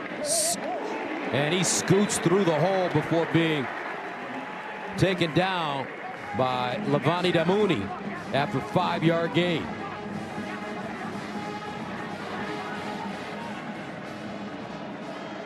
Second and 5. Williams again. Keeps his legs churning. He gains 3. Damuni once again with the tackle, along with Fano. How about this run game coming to life? Not with huge plays, but long enough runs to keep them on schedule. Create a 3rd and short. Here they'll go with the bigger back now as Cameron Dickey checks into the game. Dickey, 5'10", 215, sophomore from Austin. 3rd and 2 at the 32. And it's Hammond running, picks up the first. Oh, flag on the play. It's going to be their 8th false start. Prior to the snap, false start. Number 79, offense, 5-yard penalty, 3rd down. I mean, this is the definition of insanity here. They continue to do the same thing and expect a different result. They cannot hear the clap. They've got to go to a silent cadence or they're going to continue to rack up these false start penalties. That's crazy. 13th penalty of the game for Texas Tech. Tackle is moving on the clap. Everyone is. The center can't hear. Again, you can't use an audible thing, whether it's cadence from the sound of his voice or the clap. 3rd and 7 at the 37. Hammond looks backside. Finds his target, Dickey, but he is ridden out of bounds quickly by Nate Ritchie. And that'll be a loss of 2. Let's check in with Jenny. Well, Gus, Baron Morton has just been ruled out for the remainder of the game. No specifics on what he's dealing with. But with Will Hammond in the mix, it's important to note that he really was a top prospect for this team in 2024. He's a Texas guy from Austin. He turned down big teams like Oregon, Tennessee, Texas A&M. This group believes in him as the future with this team for this quarterback. And, of course, a big loss without Baron Morton for the rest of this one. All right, Jenny, where the future is right now for Will Hammond. Jack Burgess punting. Glover lets it go over his head. And the ball will be downed around the 5. Texas Tech playing a field position game now. Up by 7 on the road. Big 12 action.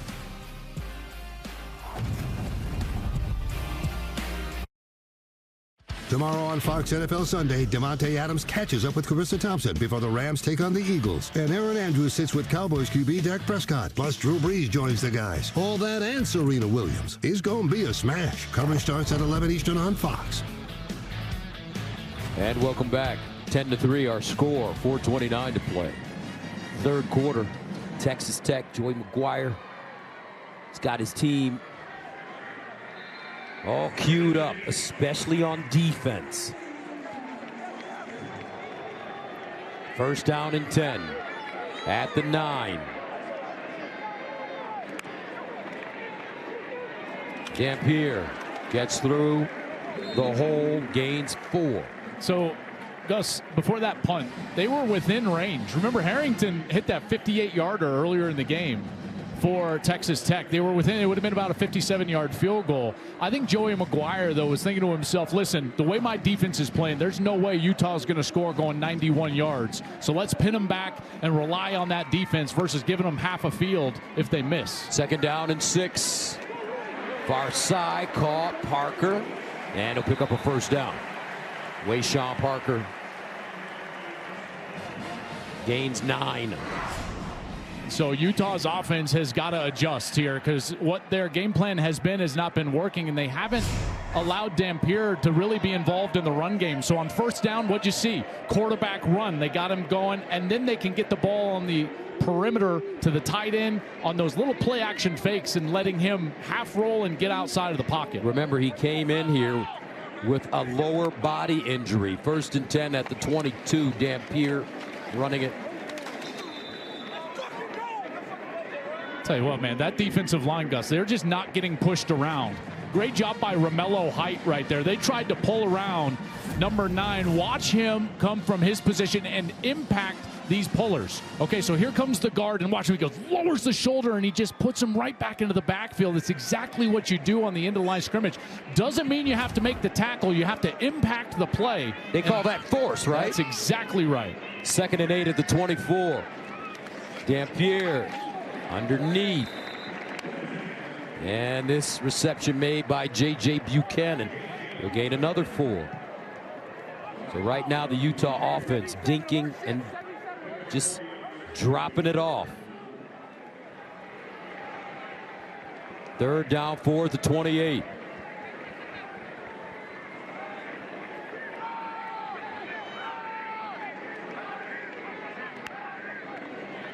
Dampier steps up, throws. Oh, he had a wide open receiver. Wow. Tobias Merriweather was open. They're going to lose him in coverage right here. So he gets knocked into his own guy, and then all of a sudden he's wide open, but Dampier throws it over his outside shoulder. He was looking that more up the field and just out of his reach, and Utah cannot connect.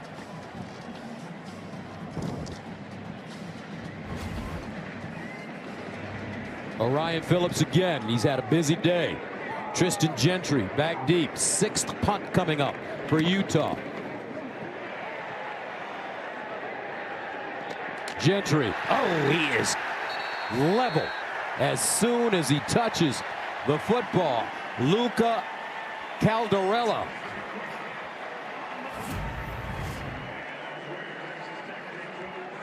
That's some beautiful special teams play right there.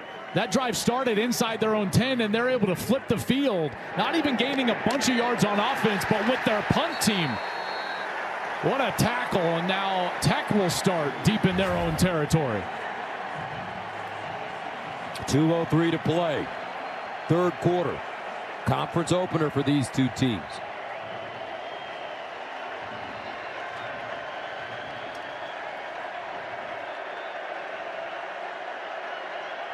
From the 14, Hammond in for Morton.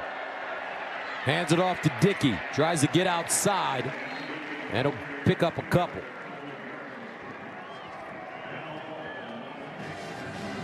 They're trying to lean on the run game right now and bring this young quarterback along.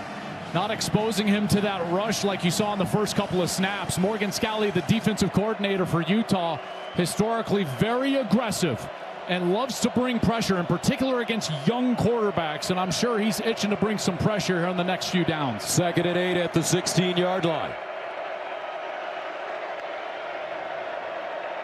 Will Hammond underneath. Oh! Whoa! Folks, there's been some serious wood getting laid in this game. Reggie Virgil caught it by Lander Barton. Woo, that takes some courage to catch that ball and hold on. Wow. Woo. 3rd down and 3 at the 21.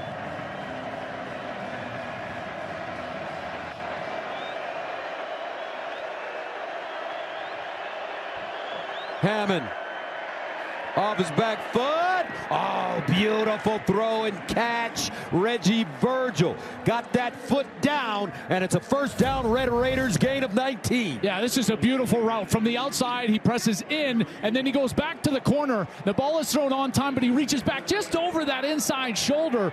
Look at the strong hands. Nate Ritchie trying to go up and punch it out. 1st down at the 40. Dickey, nothing. And that'll take us most likely to the end of the 3rd quarter. John Henry Daly, Nate Ritchie with the tackle on that play.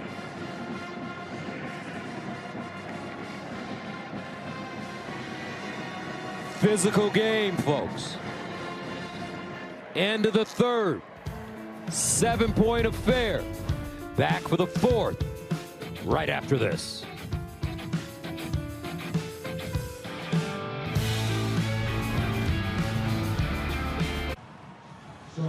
Coach, I noticed you gathered your group there. What was the message about finishing out this game? Yeah, one of our plans to win is to win the 4th quarter. You know, if we win the 4th quarter, then we're going to win this game. You know, we're in this spot right now that's 10-3 because of us. You know, we got 8 procedure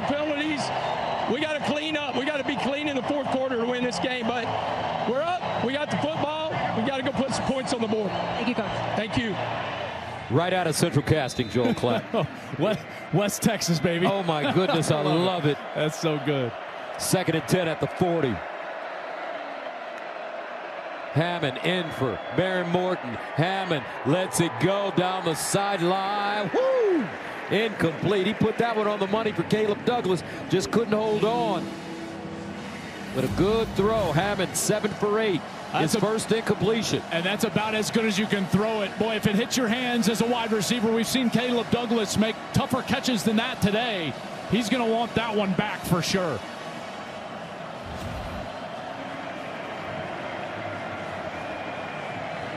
Third down and 10.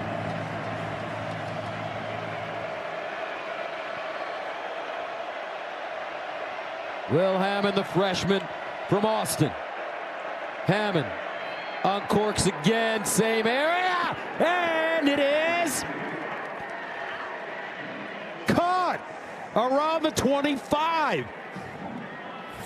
Those last 2 deep balls, you can't throw any better. And if at first you don't succeed, then try again. Right back to Douglas. Throw. It was perfect, Gus. Outside shoulder over the arm of Jackson Binney. Douglas, all he's got to do is put his hands out, and it's in the basket. 33-yard gain. Will Hammond coming in, making some plays. 1st and 10 of the 27. Dickey outside, high stepping, and goes out of bounds inside the 20. About a 7, maybe 8-yard gain. Nate Ritchie ushering him out of bounds. Starting to wonder how much gas in the tank this Utah defense has left. Coach talked about them getting tired in the 2nd quarter. They're starting to get a little tired on this series. 2nd down and 1. Dickey, 1st down and more. He'll get to the 11. Ritchie again defensively for Utah. And here's what's so difficult is you'll notice Tech doesn't substitute, Gus. They keep their 11 on the field, which has the threat of going fast tempo. So it's hard to substitute as a defense, and a lot of these guys have been on the field for the entire series. Slow pass rush, hands on hips, and some tired defensive backs. Some huffing and puffing now for the Utes on D. 1st down and 10 at the 12. Hammond guns it sideline. Nice throw out of bounds. And they say incomplete. Reggie Virgil. Looks like he couldn't get his foot in bounds. But he's got a whip, Joel Klatt. Well, I'll tell you this, man, if you put on the uniform at Texas Tech and you're on the depth chart at quarterback, it tells me one thing. You can spin it. And it's been like that forever. And Hammond certainly can. He's thrown a couple of beautiful passes so far on this series. 2nd and 10 at the 12. Is under further review. Take a look at that last play. Make sure that Virgil was out of bounds after gaining control of that out route.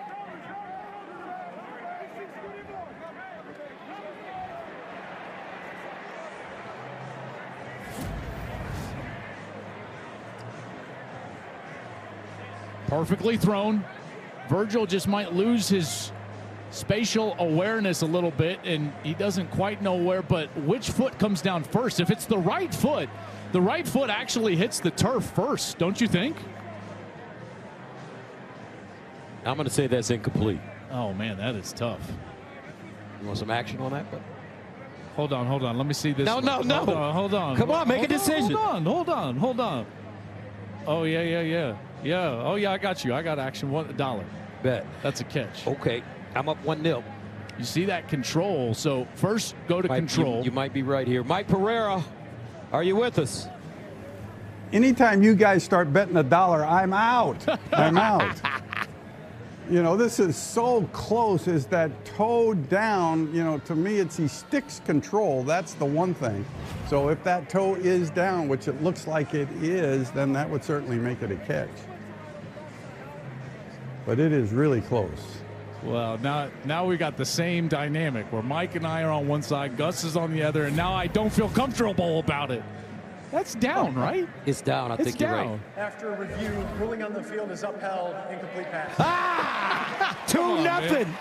Mike, what are we doing? Mike, what happened? Mess with me. Joel, I mean, I don't, I'll never go, well, I used to say I'll never go against you, but. Oh, man. Mike, you should go with a winner. Second and 10 at the 12-yard line.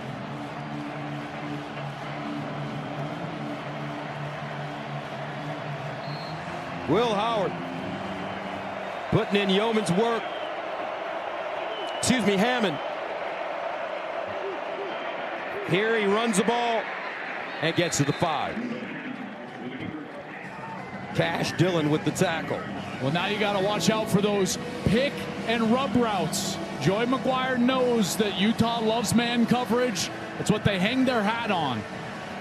Morgan Scally lives and dies by man coverage. So you got 3 receivers down here to the bottom.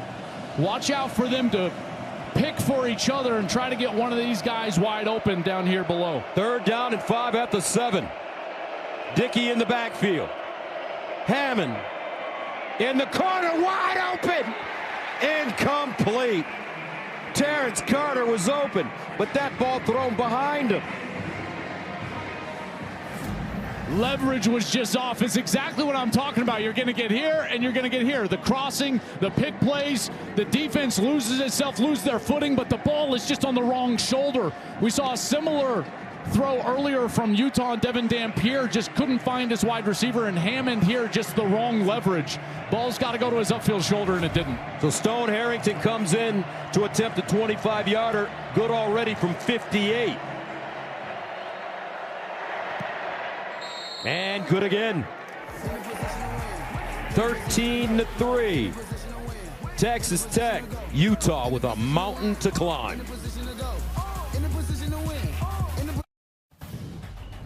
Big Noon Saturday is sponsored by Pacific Life, building confident futures for nearly 160 years. Pacific Life Game Summary sponsored by Pacific Life, building confident futures for nearly 160 years.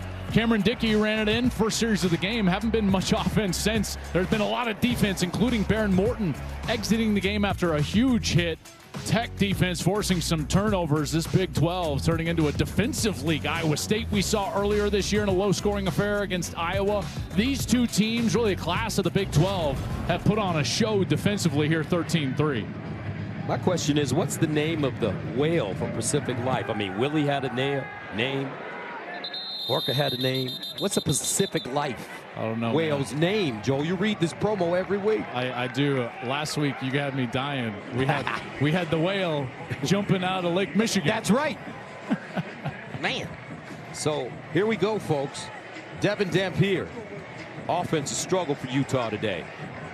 He needs to make something happen. 13-3. This Texas Tech defense has been electric. Utah with only 171 yards in total offense. Dampier steps up. Nice throw and catch. Bentley still moving. And he'll go down deep inside Texas Tech territory. Devin, the dude, making a play. Gain of 52. I'll tell you, the hands from Dallin Bentley flash him. Look at that one's down by his backside knee, and he's able to go back down, get it, and then turn upfield and show off some wheels. First down at the 31. And they'll hand it off straight ahead. Wayshawn Parker. Gain of 3. Well, just from a confidence standpoint, after a play like that to get this series started, now you've got to go catch and sink. What do I mean by that? Well, if I'm the play caller right now, Jason Beck, my best stuff has got to come out. Trick plays, misdirection plays, because we've got to put this ball into the end zone to gain some confidence on offense. 2nd and 7 at the 28. Play fake, Dampier out wide, and it's caught by Ryan Davis, who's chopped down quickly by Bryce Pollock. But it's a 5-yard gain. Their best series in the first half was the last series when they got some of those completions on the outside. That's where they've actually had some room to go. And a handoff, Parker. First down, Utah. Tech not making it easy, but they're able to move the chains there, get a fresh set of downs. And again, Gus, watch out for something in the next few snaps. Misdirection, reverse, double pass, something along those lines. 1st and 10 at the 21. Dampier looking, throws it up, and out of bounds. Bentley again, the tight end, the target. That's really good coverage from Cole Wisniewski. The transfer from North Dakota State comes in as a senior. He had 194 tackles as an FCS first-team All-American in his career at North Dakota State. Look, he just never bit on that first pump, and he's right there in coverage. 2nd and 10 at the 21.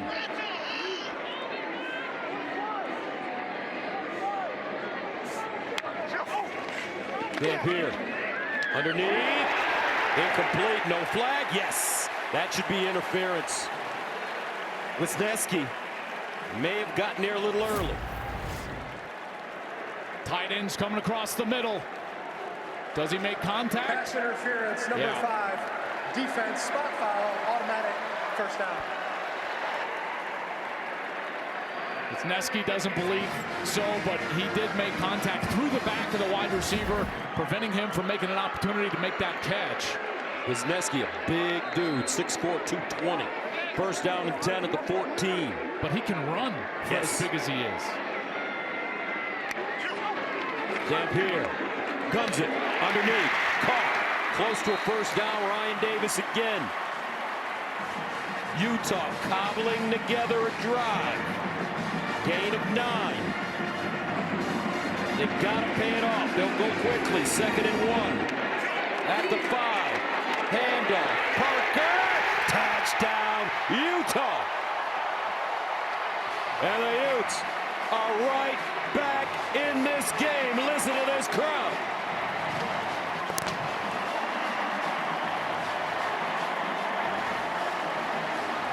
Love this place.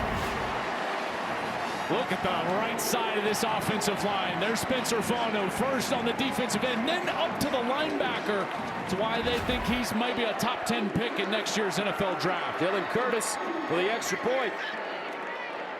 3-point ball game, folks. 10:22 to go in the 4th. Just the way we like it. This is Big 12 football on Fox.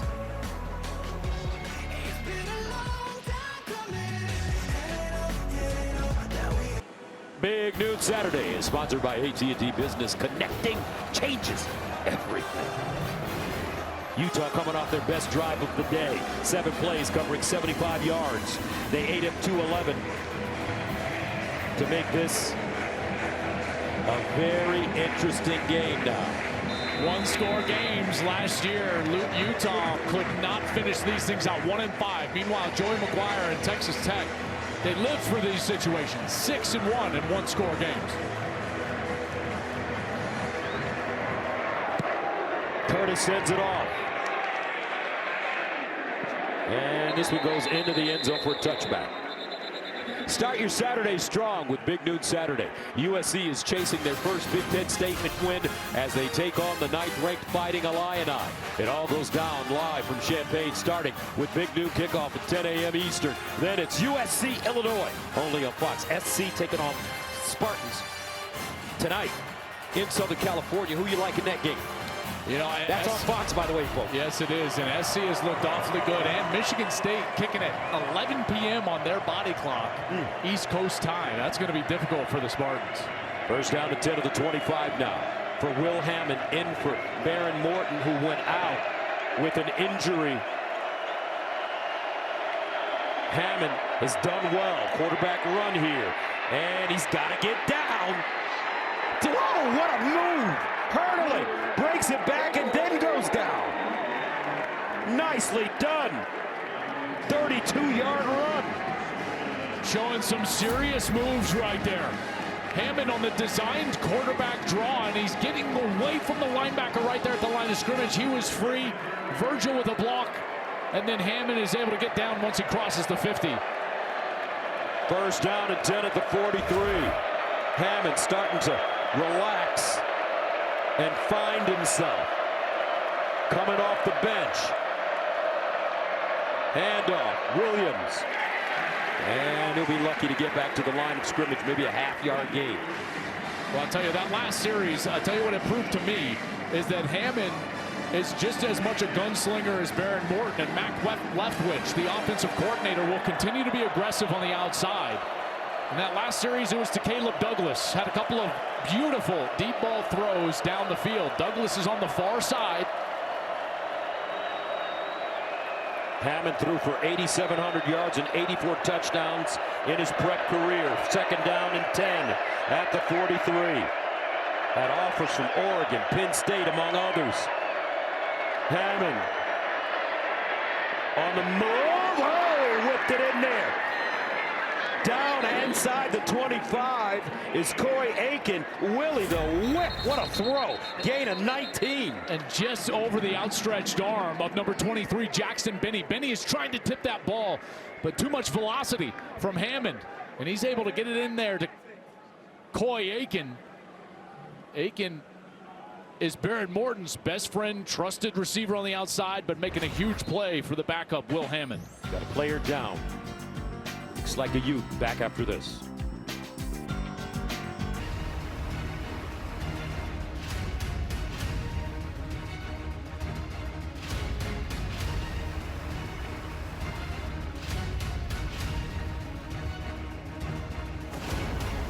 Looks like we're heading for a dramatic finish. 8:45 to go in the fourth.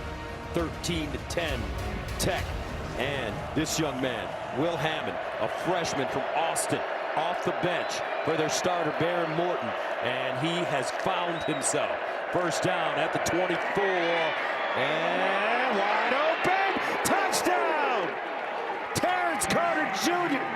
Willie the Whip does it again. Looking like Johnny Unitas off the bench. Well, they're going to fake the screen pass out to the outside. It looks like he's going to block, and then he takes off down the field. They do this as well as anybody in the country. And Mac Leftwich, the offensive coordinator, dials it up at the exact right time. The motion out there, it gets the eyes of the defense, worried about the running back, and then the tight end, Terrence Carter, can fake the block and take off down on a wheel route. Will Hammond led the state of Texas as a senior with 3,900 yards. 4 plays covering 75 yards. And the big run by Hammond on the drive as Tech answers Utah's touchdown. And last spring was so big for Will Hammond. He comes in off the bench and he's 10 of 13 for 124 yards working with this first string offense. And you think, man, he's got great chemistry with these guys. Well, he took all the first team reps in spring because Baron Morton was recovering from a shoulder surgery. Those reps are huge. And you can see the love that he's getting on the sideline. These guys knowing that he can play, and I know that that's why they had confidence to put the game in his hand. Let him throw the ball down the field. And then a beautiful play call right there for a touchdown. 20-10 Tech.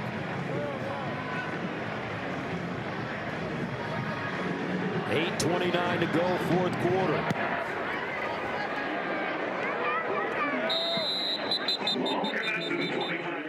Let's check in with Jen. Well, as expected, after that touchdown for Utah, it really was electric from the sideline. Coach Whittingham immediately going to the O-line, telling them that's what we need. Keep it up. Remember, Gus, he told us yesterday he really believes this is the best O-line he has ever had at Utah. They're starting to show it in the fourth quarter, but can they build on it right here? Well, they're going to need to, and they're probably going to need to do it fairly quickly. First down at the 25. Dan Pierce sprints out, on the move, complete. Ryan Davis turns it up, gains 4. You know, this is not an offense that's built to go fast or throw the ball down the field, but when they did go fast at the end of the first half, they were able to get themselves down the field, piece it together, and get a field goal. I think that's the same tempo they've got to have now. 2nd and 6 at the 29.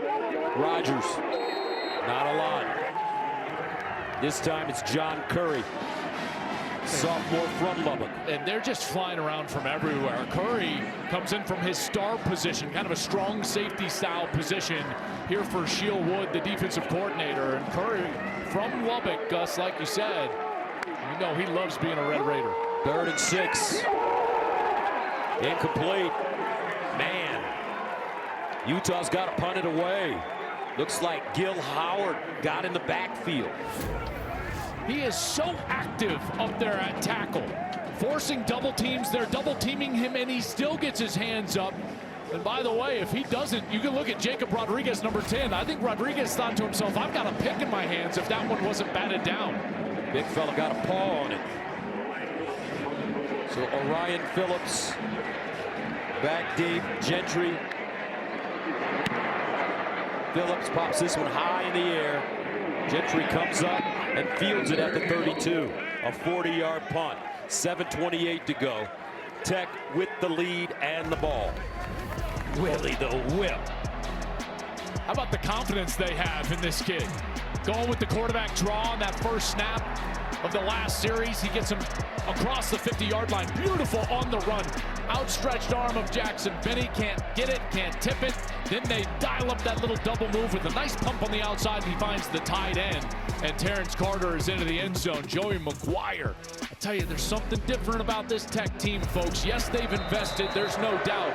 But there's a level of belief, physicality, and confidence that really is unmatched as far as a Tech team that I've covered. 1st and 10 at the 32. They'll hand it off to Dickey. And Dickey gets to the 40. Henry Daly with the tackle, a gain of 7. When you put an offense that can do what Tech's offense is doing, and listen, Utah's a terrific defense. I think this Utah defense is easily one of the 10-12 best defenses in all of college football. So yeah, you know, have they lit it up on offense? No, but now with Tech, it's not just offense. You don't have to score 35 points because you got a defense, Gus, that's playing physical, and they are so good. 2nd and 3 at the 39. Quarterback run again. 1st down. Will Hammond. Gain of 8. And this is what we're used to seeing from Utah, right? Up a couple of scores late in the game. The opposition knows that you want to run the football. You have to run the football. Keep this clock moving, shorten the game. And then they're still able to do it. Big credit up front to these offensive linemen. Few of them transfers themselves. Sampson, left tackle. Wilson, the center. Carter, the right guard. Ponton, the right tackle. They've been really good up front. 1st down to the 47. Both teams with all 3 timeouts left. Tech in no rush now. Play fake. Hammond guns it underneath. Another completion. 1st down.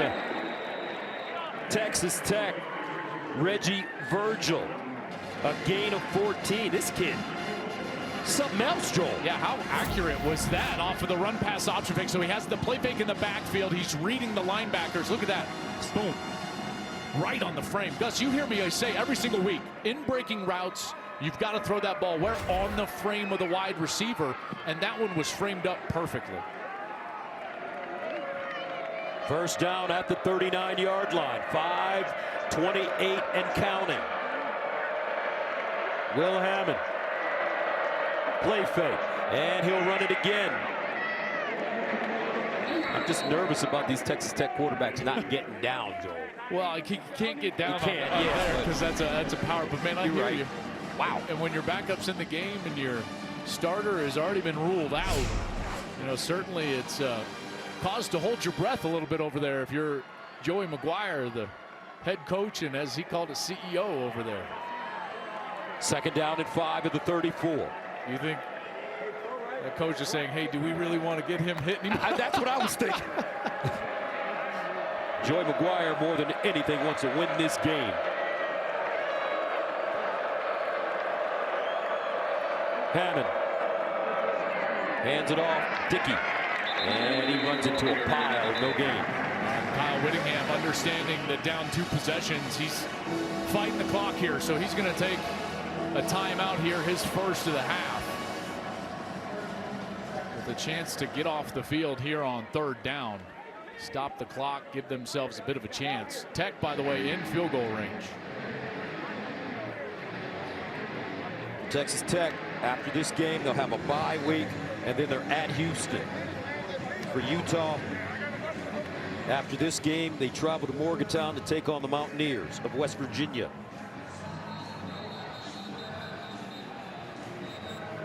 And then they have a bye week after the West Virginia game. Well, you know, just an observation about Tech.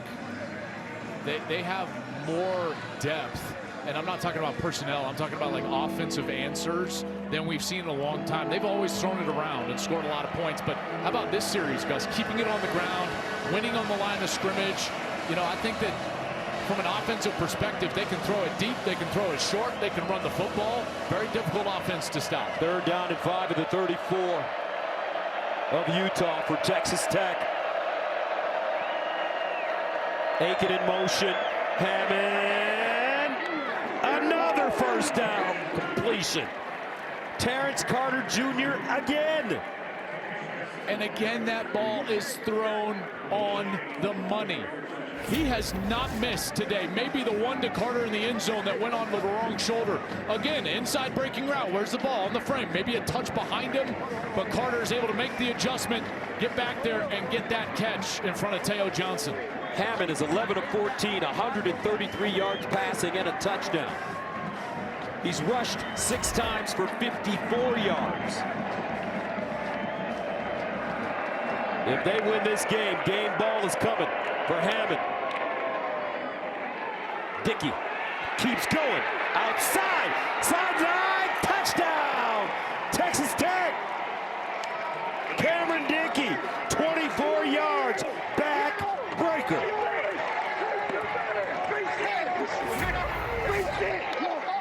He's wrapped up by a couple of different Utah players, and he's able to wiggle out. Logan Fano right there.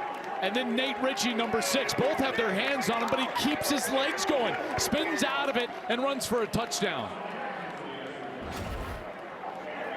Cameron Dickey, his 5th rushing touchdown of the season. Had 17 carries for 77 yards and a touchdown against Oregon State last week. He scored a rushing touchdown in each game this season. How about this, folks? I mean, it looks like he's got nowhere to go. He's all wrapped up in it. Boom! There he is. He's out. He's making a move, and he's down the sideline for a touchdown. I am so impressed. Kyle Whittingham has got to be devastated over there because for the first time in a long time, he's seeing a team right now that has taken it to his team physically here late. Again, Gus, you know Tech has got to run the football there. And they were able to do so on that drive. Again, the depth of this offense. This is different than the Texas Tech we've known for years and years and years. This is a really good football team. I think this is, I'll tell you, Gus, I think this might be a top 10 team. Yep, I would agree with you 100%. And they are rolling.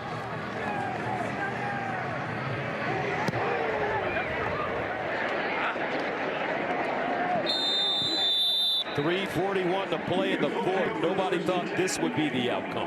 27-10. Gus, check out the rushing yardage. Tech has now doubled them up. We're talking about Utah. Utah came in rushing the ball for 290 yards per game, 6 a carry. Top 10 in the country running the football. And Texas Tech has run the ball for 166 yards to Utah's 83. That is wild.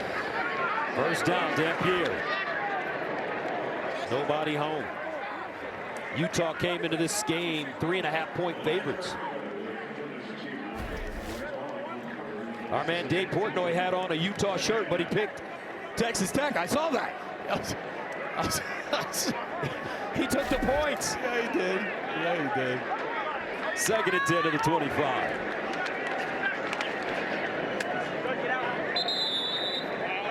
And Bentley. I'll tell you, man, this is good football. It's a good football team, and these two teams, I still think Utah is a very good football team. They're going to be tough to beat in the Big 12. In a lot of ways, we've seen Iowa State. I think these are the 2 best teams in the Big 12, all due respect to Matt Campbell's Iowa State team. But this is a clear and resounding message to the rest of the Big 12 conference. 3rd down and 8. Dampier in trouble, and he's sacked. David Bailey gets to him. Bailey, Hunter, Gil Howard, Romello Height. Folks, maybe one of the best front 4s in all of college football. And people just don't expect it because of the decal on the side of the helmet. But they've got top 3 resources at Texas Tech. This is, I think, very close to a top 10 team, if not absolutely a top 10 team. 4th down and 23. Dampier just lets it fly and intercepted on the far side. Wow. Dominant effort today. Holding number 55. Offense, penalties declined, result play, interception, first down, Texas Tech. Jacob Rodriguez with that interception. How fitting is that? The captain, Jacob Rodriguez, in front of his wife, Emma. With one hand. That's right. He said, listen, baby, look at me. I can fly too. That's right. And I love the stash. There she is, there Emma. She is. Emma, thank you for your service. Emma is an active duty Black Hawk helicopter pilot for the U.S. military and a West Point graduate, Gus. And they run the football with Hammond. He just gets down. Tom Rinaldi ran a great piece about Jacob and his wife, Emma. She's stationed at Fort Riley in Kansas. Actually had her flight canceled last night and had to drive all the way into Kansas City to catch a really early flight out of Kansas City to get here today to see her husband get that game-sealing interception. That's very cool. And again, Emma, thank you for your service, and all of you who serve our great country. Thank you so much for what you do. 27-10, 2:27 to go.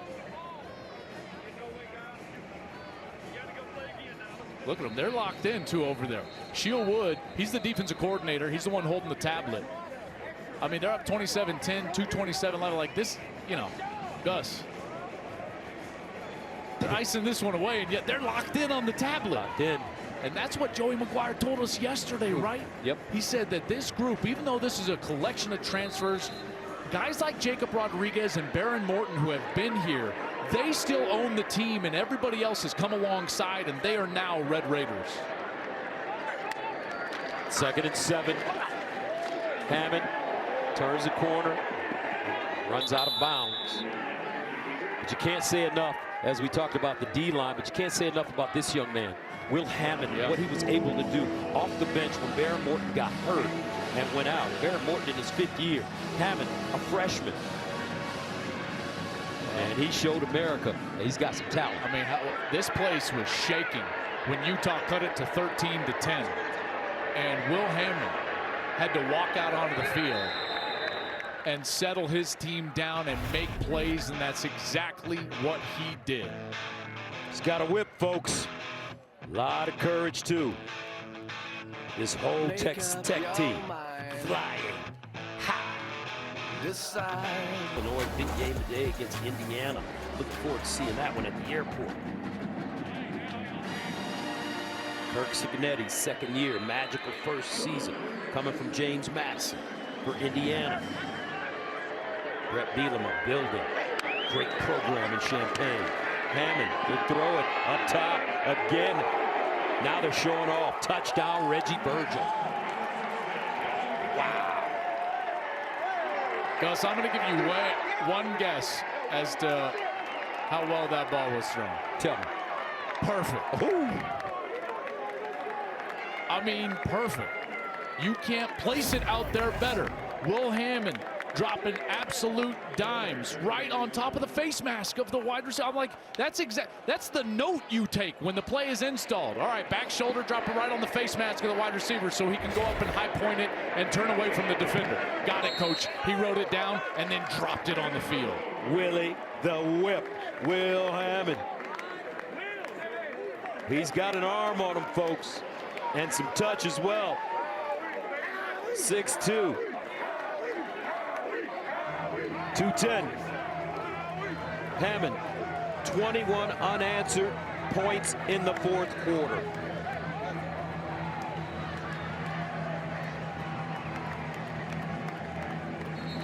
He'll finish 13 of 16, 169 yards, 2 touchdowns, no interceptions, with a long of 33 yards.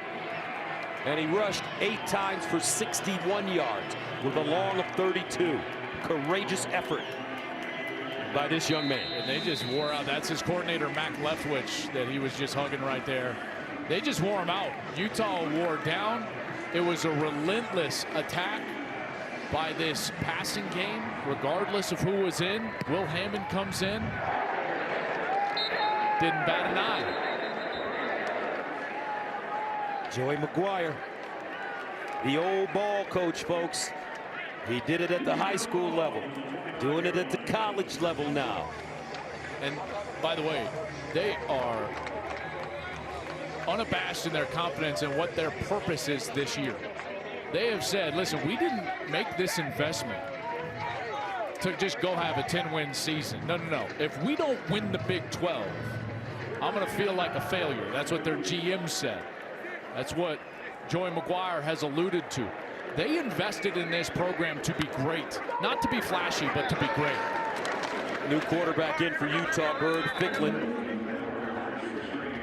Had a big game against Cal Poly 2 weeks ago, completing all 4 of his passes, 53 yards and rushing touchdown.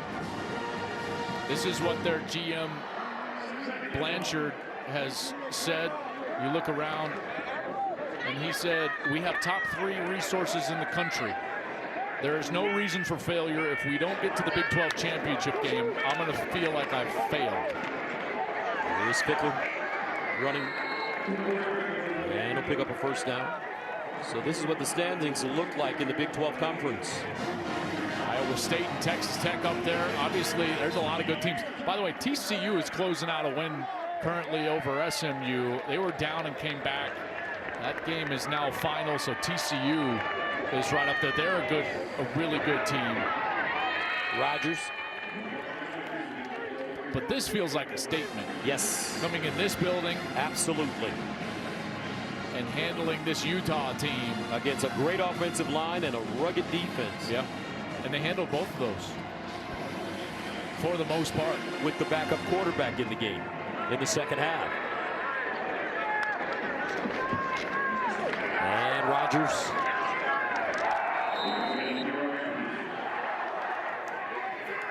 That'll probably do it here. I don't think Utah is going to snap it again. Maybe they will. It looks like they'll snap it one more time.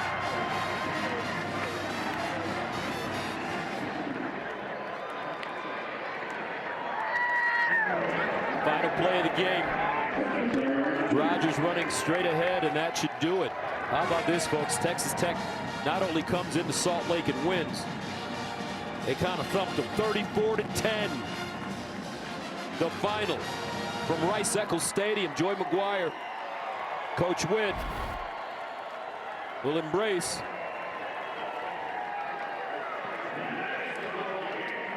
First win against a ranked. First win in ranked matchup since 2008 when they beat number 2 Texas and Oklahoma State. And our Jenny is down on the field with Coach McGuire.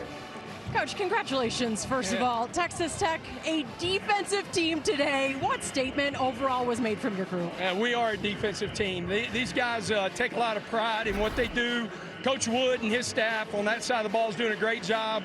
And, you know, before we talked about taking the ball away, and if we get 3 takeaways, we win the game. We got 4 today, and we needed all 4 of them. We needed all 4 of them.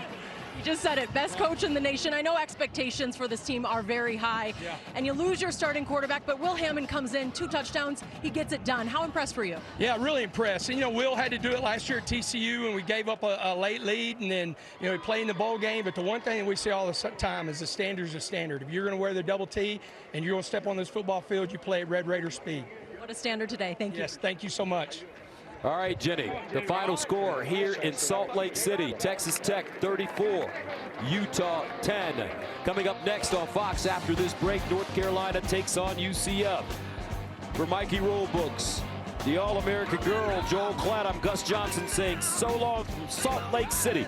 Have a wonderful day.